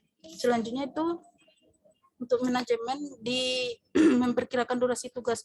Mungkin perkiraan durasi tugas pembuatan webnya itu mungkin tergantung ya, kalau contoh dari pengalaman tergantung dari kesepakatan antara dua belah pihak, antara sekolah dan si pembuatnya. Jadi kesepakatan tersebut yang nantinya menjadikan atau terciptanya sebuah perkiraan durasi tugas kapan selesainya pembuatan web tersebut. Selanjutnya itu ada menentukan ketergantungan antar tugas. Jadi menentukannya itu misalnya setelah kita menentukan ataupun mendesain terlebih dahulu ataupun membuat coding apa yang diinginkan dalam sebuah web tersebut. Jadi nanti di situ ada yang ketergantungan antar tugasnya. Jadi misalnya tahap tugas yang pertama belum bisa tugas yang kedua ataupun belum bisa dilaksanakan apabila tugas yang pertama ini belum selesai dikerjakan. Misalnya pada pembuatan web itu, misalnya contohnya itu web atau database-nya itu. Jadi database kalau seandainya belum diinputkan ataupun belum ada data-datanya, maka untuk di dalam websitenya, tampilan websitenya itu mungkin tidak akan muncul, maka harus diselesaikan mungkin data-data yang ataupun database-nya terlebih dahulu, baru nanti akan muncul tampilan ataupun sistem informasi yang tersedia di web tersebut. Aktivitas kelima itu menugaskan sumber-sumber daya. Jadi untuk dalam penugasan sumber-sumber daya di sini, mungkin karena pengalaman saya itu hanya membuat sebuah website yang tidak terlalu besar dan tidak tidak terlalu besar lah, tapi di sini untuk penugasan sumber-sumber daya mungkin cukup, misalnya ketergantungan antara orang yang membuat. Jadi misalnya orang yang membuat website tersebut, jadi tugas-tugasnya itu nantinya bisa dilakukan ataupun dilaksanakan ataupun nantinya dikomunikasikan dengan yang bersangkutan. Jadi mungkin seperti itu. Kita untuk tahap yang keenam itu mengarahkan usaha tim. Kalau untuk mengarahkan usaha tim mungkin saling menasihati kali ya, di mana dalam pembuatannya itu mungkin ada yang kurang sesuai ataupun yang kurang tidak berada di jalurnya ataupun pekerjaan itu tidak sesuai, maka bisa nantinya ada kritik dan saranan lah seperti itu. Jadi ada masukan-masukan yang nantinya diberikan dan nanti bisa dilakukan perbaikan, mungkin seperti itu.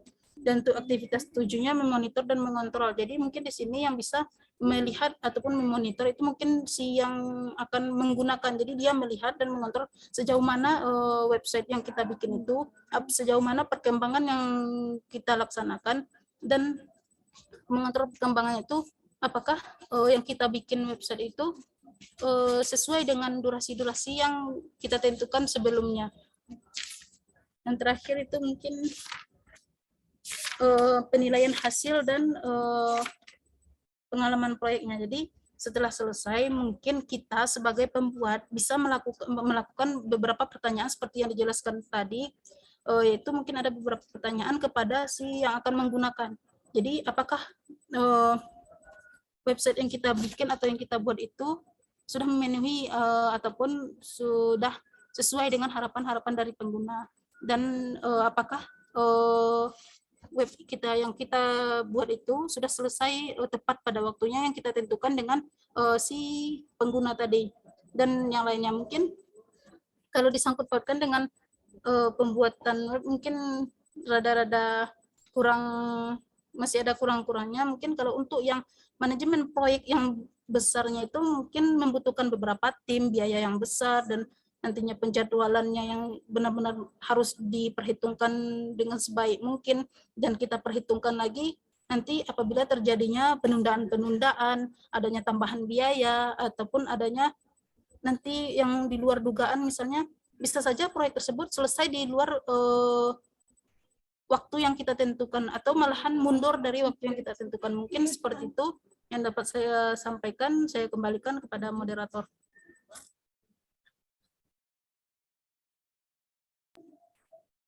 Baiklah, terima kasih Bu Eni sudah menjawab pertanyaan Ibu Deviana, dan tadi saya dengar itu bisa menjawab pertanyaan Bu Elsa sekarang itu sudah memapar semuanya. Di sini saya akan menambahkan juga ini untuk pertanyaan dari Ibu Ibu Elsa.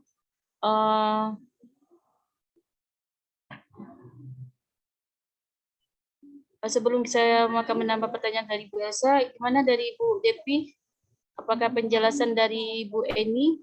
Ya, terima kasih atas penjelasannya Bu Eni, dan saya kembali kepada moderator. Ya, berarti sudah Ibu Eni. Jadi untuk jawaban dari Bu Elsa tadi sudah saya dengar juga dari Bu Eni, ada juga penguraiannya di sana. Gimana itu? Tapi saya akan menambah juga menurut saya. Di sini tadi Bu Elsa menanyakan selama tim penyaji berkecimpung di dunia teknologi informasi, pengalaman apa yang bisa tim penyaji bagikan terkait manajemen proyek yang pernah penyaji buat, berupa pembuatan sistem, aplikasi, yang mungkin di bidang jaringan, bagaimana tim. Baiklah, di sini saya akan mencoba menjawab itu. Di sini tadi mana Bu Elsa menanyakan pembuatan bagaimana. Dari pengalaman saya ini di sekolah, kami pernah membuat itu semacam aplikasi pembuatan rapor. Sebelum kita ada e-rapor, berarti kan ada dulu mandiri, sebelum kita dapat dari Dinas Pendidikan, ada pembuatan aplikasi itu berdasarkan guru teknologi, yaitu kami ada di sekolah itu guru TIK, berarti 2 orang guru TIK. Jadi kami diutus oleh kepala dan wakil pembuatan aplikasi rapor, bekerja sama dengan Waka Kesiswaan. Di sini kami memang ada kendala-kendala yang mana pertama dalam pembuatan itu waktu ya,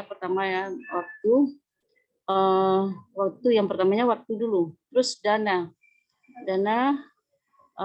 terus untuk pembuatan aplikasi ini apakah bisa kita apakan ke guru untuk pembuatannya, gimana prosesnya nanti, gimana apakah aplikasi ini bisa dalam penghasilan penilaiannya memasukin data maupun data siswa, dan juga nilai yang dapat ada nilai harian, nilai ulangan, dan nilai semua nilai ujian. Nanti nanti kan kita kumpulkan gimana ya. Berarti kita otomatis setiap bidang itu kita buat dulu kolom-kolom sebelum kita pakainya, di mana aplikasi ini tidak mudah kita buat, karena kita masih ada juga bekerja sama dengan operator nanti, yang mana di sini nanti bekerja sama dengan operator itu nama siswa itu kita harus masukin ke aplikasi.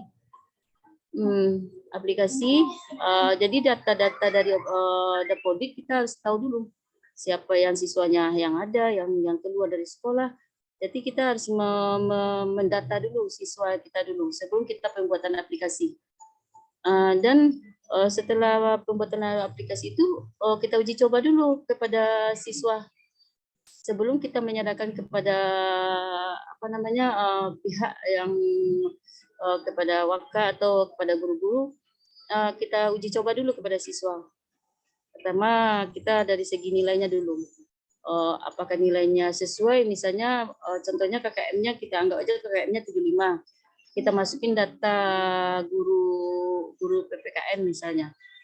Kalau misalnya pembuatan data yang kita buat itu tidak sesuai dengan KKM atau tidak yang kita masuk itu malah rendah, otomatis aplikasi yang kita buat itu tidak akan tercapai. Makanya kita harus hati-hati dalam pembuatan aplikasi rapor ini. Jadi dari situlah pengalaman saya. Mungkin ada tambahan dari Bapak Ibu. Jawaban dari Bu Elsa, saya minta dari semua Bapak Ibu kalau ada penambahan, saya kembali kepada Bu Elsa. Gimana Bu Elsa?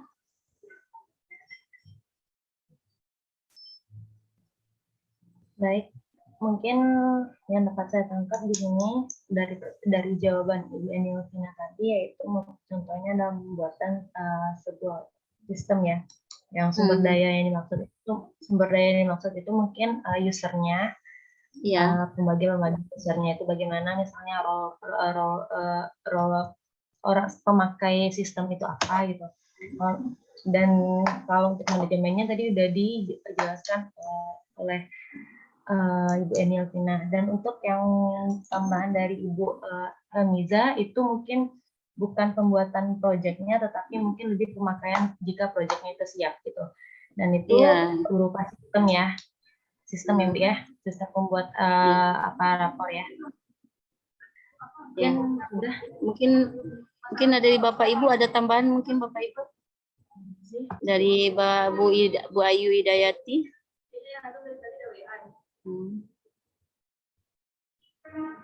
Gimana Pak Rudi? Sementara Bu Eni ada tambahan enggak Bu Eni? Pertanyaan nomor Bu Elsa.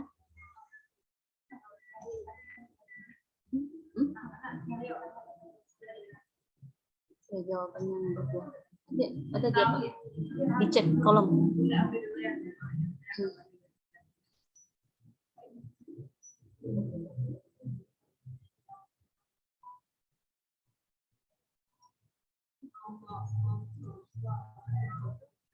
Gimana Bu Royosi? Ada yang mau bisa dibantu? Bu.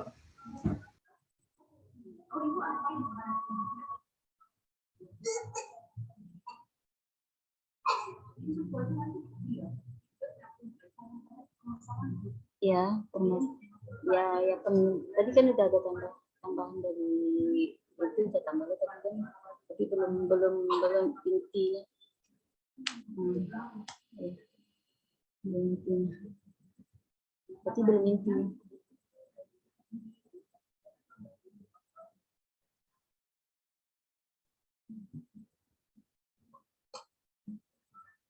Belum intinya. Bisa. Ya, coba ya. Baiklah, Bu Elsa, Bu Eni akan menambahkan jawaban Bu Elsa. Waktu dan tempat dipersilakan Bu Eni. Baik, terima kasih sebelumnya kepada moderator.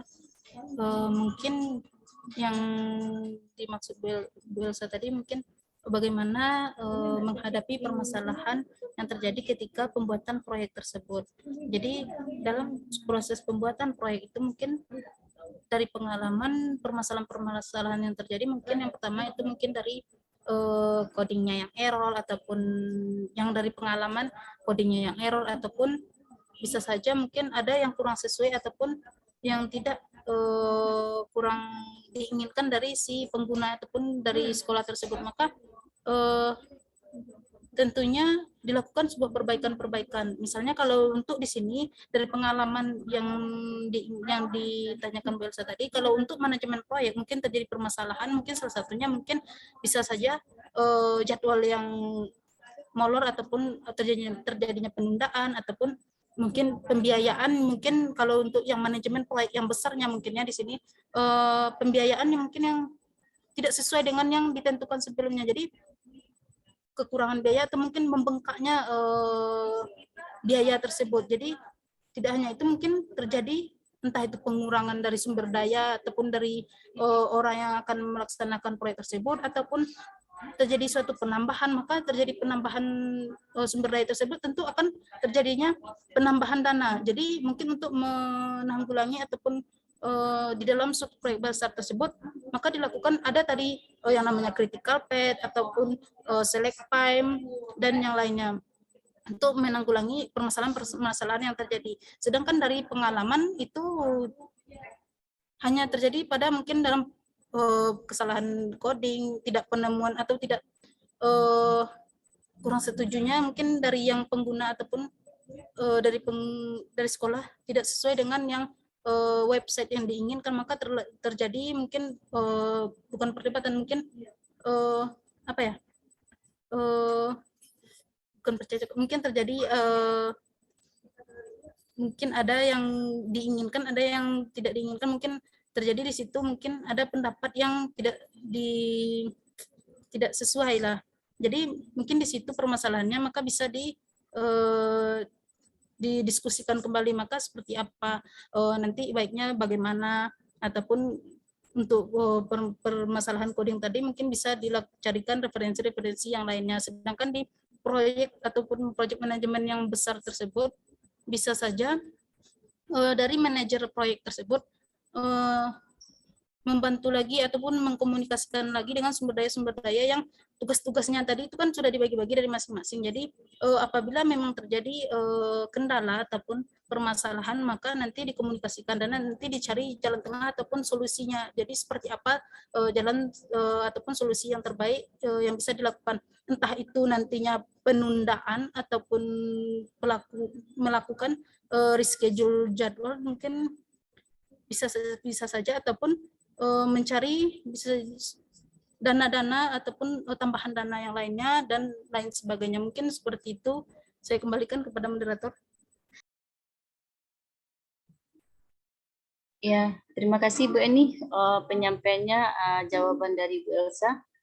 Kita kembalikan kepada Bu Elsa. Gimana Bu Elsa? Iya, terima kasih kepada Ibu Eni dan Bu Liza yang telah menjawab pertanyaan saya. Saya kembalikan kepada moderator. Baiklah, itulah hasil dari jawaban kami. Mungkin kalau ada kekurangan atau penyampaian kami tidak lengkap itu saya sebagai moderator dan Ibu Eni sebagai penyampai materi, kami minta kepada Bapak dosen Pak Asro untuk menambah materi atau menyampaikan materi yang lebih lengkap itu daripada punya kami. Ya, terima kasih Pak Asro. Oke, terima kasih Bu Elmiza. Ya, sama-sama Pak. Nah, tadi sudah kita dengar ya, mulai dari penjabaran materinya sampai kita diskusi ya. Jadi untuk membangun sebuah sistem itu ya, memang harus ada manajemennya ya. Dan pada saat kita membangun sistem dan itu membutuhkan waktu. Nah, waktu itu biasanya dibuatlah schedule-nya ya. Jadi tahapan-tahapannya dikerjakan berdasarkan waktu yang sudah ditentukan ya. Kenapa? Karena biasanya untuk sebuah proyek itu tidak bisa kita kerjanya serabutan ya.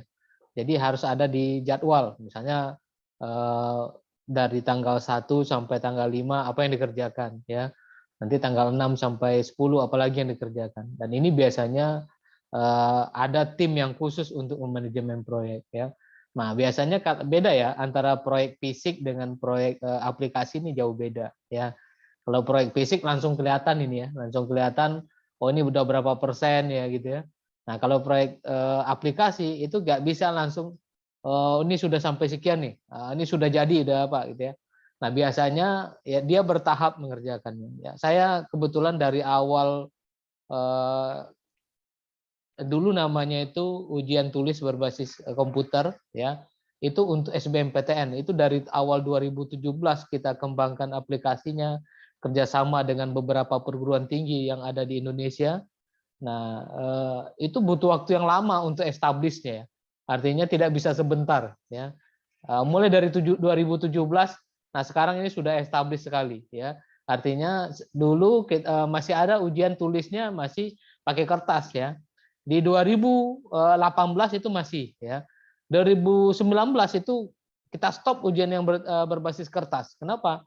Karena yang berbasis komputer itu lebih menghemat biaya ya, menghemat biaya juga menghemat kertas ya. Nah, karena kertas ini luar biasa dampaknya gitu ya. Nah, akhirnya sampai sekarang itu semuanya sudah berbasis komputer lagi ya. Nah, apalagi sekarang di masa masih ada pandemi, ada apa? Nah, orang semuanya berlomba-lomba untuk menciptakan aplikasi ya.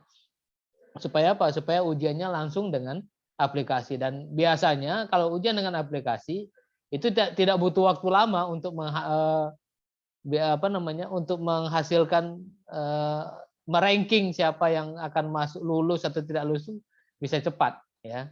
Nah, itu maka dari pengalaman saya sebagai koordinator untuk UTBK di UNP ini, mengerjakannya kami bertahap ya. Jadi kita bekerja berdasarkan timeline yang sudah ditentukan. Kenapa? Karena kita kerjasamanya ya tidak hanya di UNP saja, tetapi se-Indonesia kita kerjasamanya. Kita juga akan memikirkan waktu yang ada di wilayah-wilayah lain ya. Kenapa? Karena ada yang ujian itu di wilayah timur ya. Kalau kita di wilayah barat dengan wilayah timur itu beda waktunya ya. Kita juga ada yang ujian di wilayah waktu Indonesia Tengah, itu juga beda waktunya. Jadi semuanya kita sinkronisasi ya supaya semua di satu waktu itu bisa ujian ya. Nah, dan ini untuk tahun ini ya, di 2022 ini ya, kita juga sudah sedang bekerja ini ya, sedang menyiapkan penyempurnaan aplikasi mulai dari menganalisis ya. Jadi kita memang tadi ada nyampaikan survei dulu ya. Nah, sekarang kita kalau dulu kita surveinya itu datang ke masing-masing kampus ya yang ada di Indonesia, kalau sekarang tidak ya. Sekarang kita by system saja ya. Artinya kita siapkan sistem ya, nanti diisi oleh beberapa kampus yang ikut melaksanakan UTBK. Nah, berdasarkan isian itu kita bisa tahu ya apa-apa yang harus kita siapkan ya. Jadi harus ada survei juga ya. Jadi untuk melaksanakan UTBK ya, menyiapkan aplikasinya, kita siapkan juga aplikasi survei duluan ya. Nah, nanti dia akan dilaksanakan sekitar bulan Mei ya. Nah, kita sudah bekerjanya sejak Januari. Jadi tidak bisa sebentar ya, jauh-jauh hari itu sudah disiapkan ya. Bahkan saya juga pernah ikut konferen di Malaysia ya. Panitianya tidak banyak, hanya 15 orang. Nah, tetapi untuk melaksanakan konferen di bulan Desember ya, itu dia sejak Januari sudah mulai bekerja ya. Jadi dia butuh waktu 1 tahun untuk mematangkan proses dari seminarnya ya. Nah, begitu juga dengan UTBK. Kita butuh waktu bertahun-tahun untuk membuat aplikasi UTBK ini memang benar-benar established ya. Nah, ada tim-tim yang bekerja ya, mulai tim menyiapkan aplikasi ya, tim menyiapkan soal, tim pendaftaran ya, cukup banyak timnya, dan ini kita bagi-bagi dari semua kampus yang ada di Indonesia ya. Nah, ini pengalaman saya. Jadi nanti mungkin Bapak Ibu ya yang nanti akan mengembangkan aplikasi ya, memang harus dilakukan survei dulu ya, harus dilihat kebutuhan dari yang menginginkan ya. Jadi dibuatlah sistem manajemen proyeknya yang benar-benar handal ya. Supaya apa? Supaya dia tidak melewati batas waktu yang sudah ditentukan. Nah, biasanya juga harus ada perjanjian nanti ya. Pada saat kita melaksanakan sebuah proyek itu ada perjanjian. Kalau melebihi waktu biasanya kita kena penalti ya. Penaltinya itu bisa dalam hitungan uang ya, misalnya berapa persen ya dari total proyek ya, atau hitungannya misalnya kalau dia proyeknya 100 juta, maka kalau lewat dari 3 bulan misalnya, kan dia dibatasi dalam waktu 3 bulan. Nah, nanti kalau udah lewat dari 3 bulan, maka per hari kenanya. Misalnya 1 hari itu kena 500.000. Jadi kalau lebih dari 1 bulan berarti 500 dikali 30 hari ya. Berarti nanti akan kena denda sekitar 15 juta. Jadi begitu seterusnya ya. Nah, kalau juga belum selesai ya, penalti nah, berarti berdasarkan perjanjian itu juga akan melihat bagaimana proyek itu kita manajemen supaya proyek itu bisa benar-benar selesai pada tepat pada waktu yang sudah ditentukan. Ya. Nah ini pengalaman saya melaksanakan beberapa kegiatan ya. Nah yang paling besar itu yang saya selalu ikuti dari tahun 2017 itu ya adalah proyek UTBK ini ya. Jadi UTBK ini memang benar-benar kita merubah sistem ya. Dan ini tidak bisa sebentar ya. Kita merubah mindset orang ya, yang biasanya ujian tulis menggunakan kertas ya, kita rubah menggunakan komputer ya. Ini biasanya agak kesulitan di awal gitu ya. Nah di awal pertama itu bahkan kita hanya melaksanakan ujian itu dengan komputernya hanya sekitar 80 ya, 80 puisi ya. Kita ujian 1 harian ya selesai gitu ya. Nah sekarang kita sudah di UNP itu sudah sampai 1000 PC kita siapkan ya untuk calon mahasiswa baru itu bisa ujian. Dan ini sekarang ujiannya dengan menggunakan soal yang berbeda-beda. Jadi teknik mengacak soal itu pun itu juga kita pelajari. Bagaimana soal yang muncul itu tidak sama setiap anak yang ada di satu kelas itu. Misalnya satu kelas itu ada ujian 20 orang, setiap anak tidak ada yang sama soalnya. Ya. Nah, ini juga berarti bank soalnya itu juga cukup banyak ya. Teknologi untuk pengacakan soal ya atau algoritma yang disiapkan itu memang benar-benar acak ya. Jadi nanti pindah ke lokal sebelahnya juga sama ya. Jadi misalnya di sebuah tempat ada 2 lokal, maka soalnya juga akan berbeda-beda ya. Nah, ini memang butuh waktu juga untuk mengerjakannya. Kenapa? Karena ini untuk mengacak soal ya, untuk menyiapkan soal ya, itu butuh tim-tim yang bekerjanya siang dan malam ya. Nah ini kita sekarang kerjasamanya dengan UNPAD ya, kurang lebih sekitar 78 perguruan tinggi di Indonesia ya yang mengerjakan ini. Nah ini untuk yang SBMPTN ya. Nah tahun ini kita juga ada namanya seleksi mandiri PTN wilayah Barat. Nah itu ada 25 kampus ya. Kebetulan saya juga ikut di dalamnya dalam kegiatan ini. Ini juga menyiapkan sistem yang sama ya. Nah, butuh waktu juga untuk mengerjakannya, tidak bisa sebentar juga. Nah, biasanya kalau penerima mahasiswa baru itu tahun ajaran baru itu startnya mulai bulan Mei, Juni sampai Juli. Nah, ini kita start kerjanya itu sudah mulai dari Januari. Januari itu kita sudah mulai start ya menyiapkan berbagai macam hal ya sampai nanti pelaksanaan pada saat hari H-nya ya. Jadi tidak semuanya itu bisa instan ya. Jadi butuh waktu yang lama ya, butuh proses ya. Sehingga memang apa yang disampaikan oleh penyaji tadi ya, kita perlu memanage waktunya supaya hasilnya juga bisa maksimal.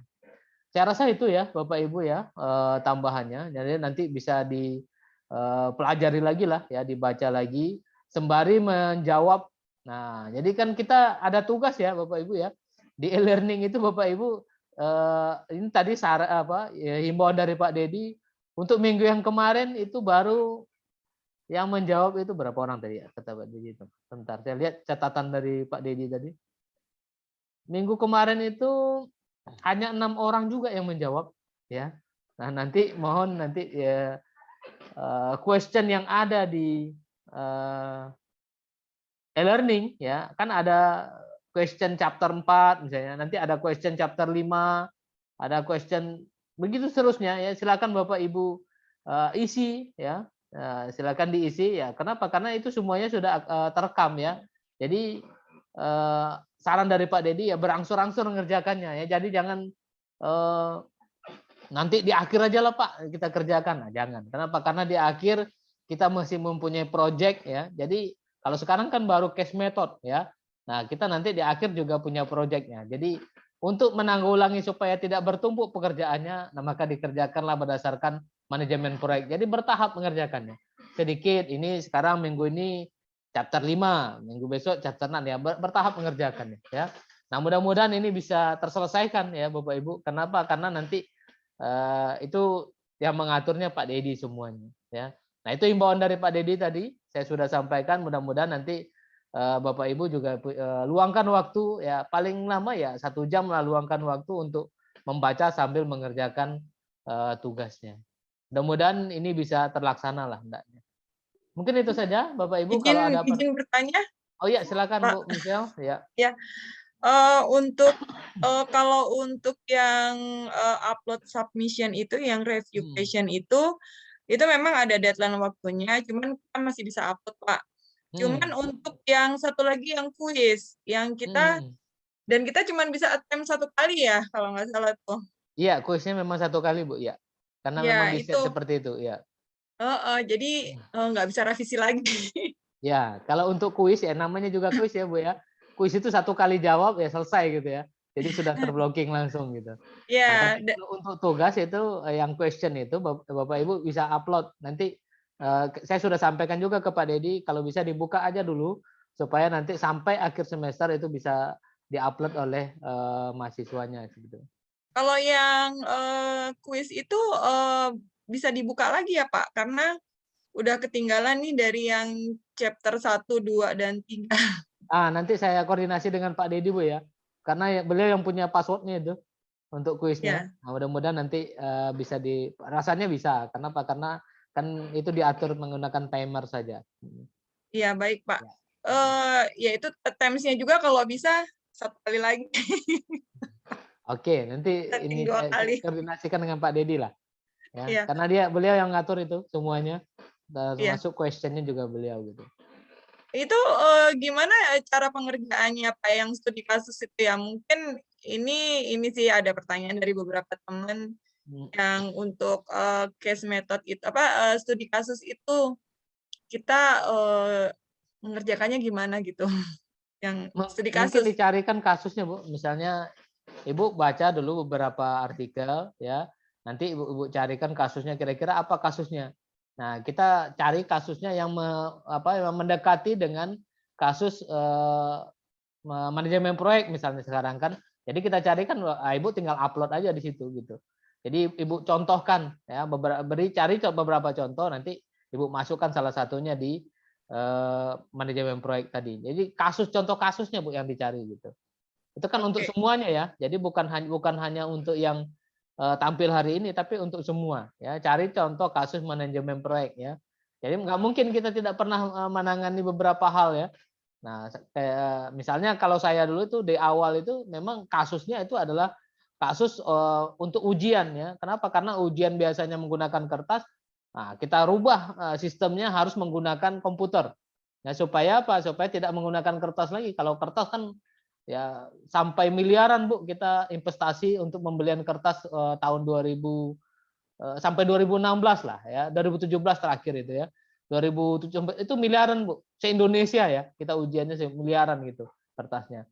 Nah, sekarang kita rubah sistemnya, siapkan komputer, orang bisa ujian beberapa kali ya, sehingga yang perlu dibentuk itu adalah tim soal. Jadi soalnya banyak ya. Tim soal itu bekerja setiap hari, setiap soal yang dia buat itu kita bayar gitu ya. Nah, kira-kira seperti itu. Jadi nggak mungkin kita nggak pernah menangani proyek-proyek. Ya, banyak proyek ya. Silakan nanti dicari kasusnya ya, yang terdekat dengan kita saja gitu.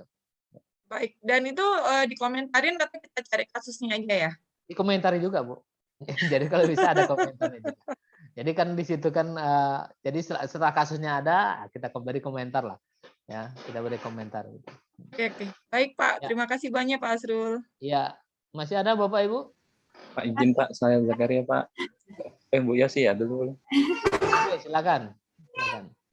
Iya Pak, mengenai apa tugas kita di e-learning? Mengenai tugas kita di e-learning Pak, itu kan yang kini kan udah masuk ke minggu kelima, berarti kita menggunakan membuat tugas review question chapter 4. Nah, tadi pagi itu deadline-nya itu masih jam 11.59 PM, artinya kan jam 12:01 malam nanti kan Pak. Iya. Tiba pas tadi dilihat lagi siang kok berubah jam 1:30 siang gitu Pak. Jadinya kami telat jadinya kalau berubah gitu Pak. Oke. Nanti itu dikomentari di ini aja ya, di grup ya, biar nanti Pak Dedi bisa buka gitu ya.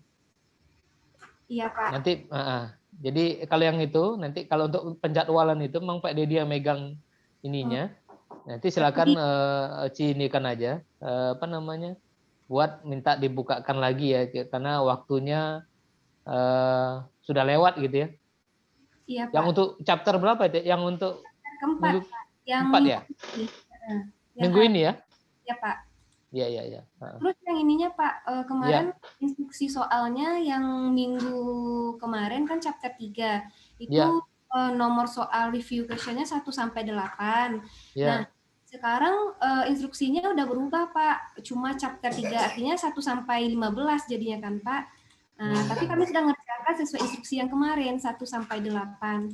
Nah, Iya, iya. kemarin dan minggu ini lanjutan dari yang kemarin berarti 9 sampai 15. Tapi tiba-tiba berubah tadi Pak siang gitu Pak. Artinya kami Oh, mengerjakan iya. semuanya seperti itu Pak. Iya, iya, iya. Saya juga karena saya nggak megang sistemnya, jadi saya mungkin nggak. Nanti ini aja, coba nanti dibuat di grup, ya. Buat di grup ininya, permintaannya. Nanti saya akan follow up ke Pak Dedi supaya dia bisa cross check lagi, ya, yang sudah dia upload di e-learning itu. Apakah tadi kadang-kadang sistem e-learning ini dia otak-atik, mungkin dia juga mungkin nggak tahu juga, atau ada perubahan, dia lagi error gitu ya, juga nggak tahu ya. Jadi Ci silakan Ci apa nanti siapkan aja permintaannya di grup WA, nanti saya follow up ke Pak Dedi, nanti saya telepon setelah ini supaya nanti bisa diperbaiki lah gitu ya. Baik Pak. Mm-mm. Iya, Pak, makasih banyak Pak. Oke ya Uci. Silakan Pak Zakaria. Baik Pak, Assalamualaikum warahmatullahi wabarakatuh. Waalaikumsalam warahmatullahi wabarakatuh. Baik Pak, terkait tadi masalah proyek akhir kita Pak, itu kan endingnya nanti adalah sebuah artikel seperti itu Pak ya? Iya, jadi artikel yang PBL nih ya, yang proyek akhir ya. Kalau sekarang kan Proyek case akhirnya. method itu ya. Kalau sekarang yang kita kerjakan case method semua itu. Berarti nanti untuk proyek akhir Pak, boleh Pak ke sebuah sistem informasi yang telah dikembangkan oleh pemerintah, tapi kita analisis di sekolah gitu Pak, boleh Pak kita gunakan Boleh, itu? boleh. Yang penting Boleh. teknik analisisnya ya itu nggak ada masalah ya. Jadi kita siapkan yang terkait dengan analisis sistem informasi gitu ya. Nah, yang penting sesuai Gitu, dengan Pak. mata kuliah kita gitu ya. Jadi kita cari teknik-teknik menganalisisnya seperti apa ya boleh. Jadi sistem yang Walaupun sudah sudah ada dikembangkan ya, oleh pemerintah yang sudah Pak ya? dikembangkan itu juga boleh. Nggak apa-apa. Nah, silakan Oke, berangsur-angsur baik, Pak. untuk Terima kasih. mengerjakannya. Yang paling penting itu nanti di akhir semester kita akan tagih itu Bapak Ibu ya. Jadi mengerjakannya jangan di akhir semester ya, dari sekarang diangsur-angsur. Mungkin 1 halaman dulu, 2 halaman ya, berangsur-angsur saja. 1 paragraf dulu ya. 1 hari 1 paragraf kan nanti lama-lama juga selesai juga. Ya. Pak, berarti ini hasil akhirnya nanti apakah seperti mata kuliah yang kemarin Pak? Jadi LOA-nya atau bagaimana ini Pak? Nanti Pak. Kita akan sampai publish juga. Kemarin saya sudah minta ke Firdaus itu beberapa artikel itu sudah dipublish. Mungkin nanti akan bisa dicek nanti di di Google Scholar-nya masing-masing. Kalau sudah didetek oleh Google Scholar, dia pasti akan muncul di akun kita gitu ya. Jadi semuanya akan sampai publish ya, artinya minta LOA ya pasti harus publish gitu ya. Nah gitu. Baik Pak, terima kasih informasinya Ya, Pak. makasih Pak Zakaria. Masih ada Bapak Ibu? Oh ya Pak, ini nitip izin Pak untuk Ibu Isla Pirna. Oh iya. Tadi sudah WA saya juga Ibu Isla Pirna ya, Bapak Ibu ya. Kebetulan beliau sedang sakit ya, Bu ya. Kecelakaan Pak, ditabrak. Iya. Iya.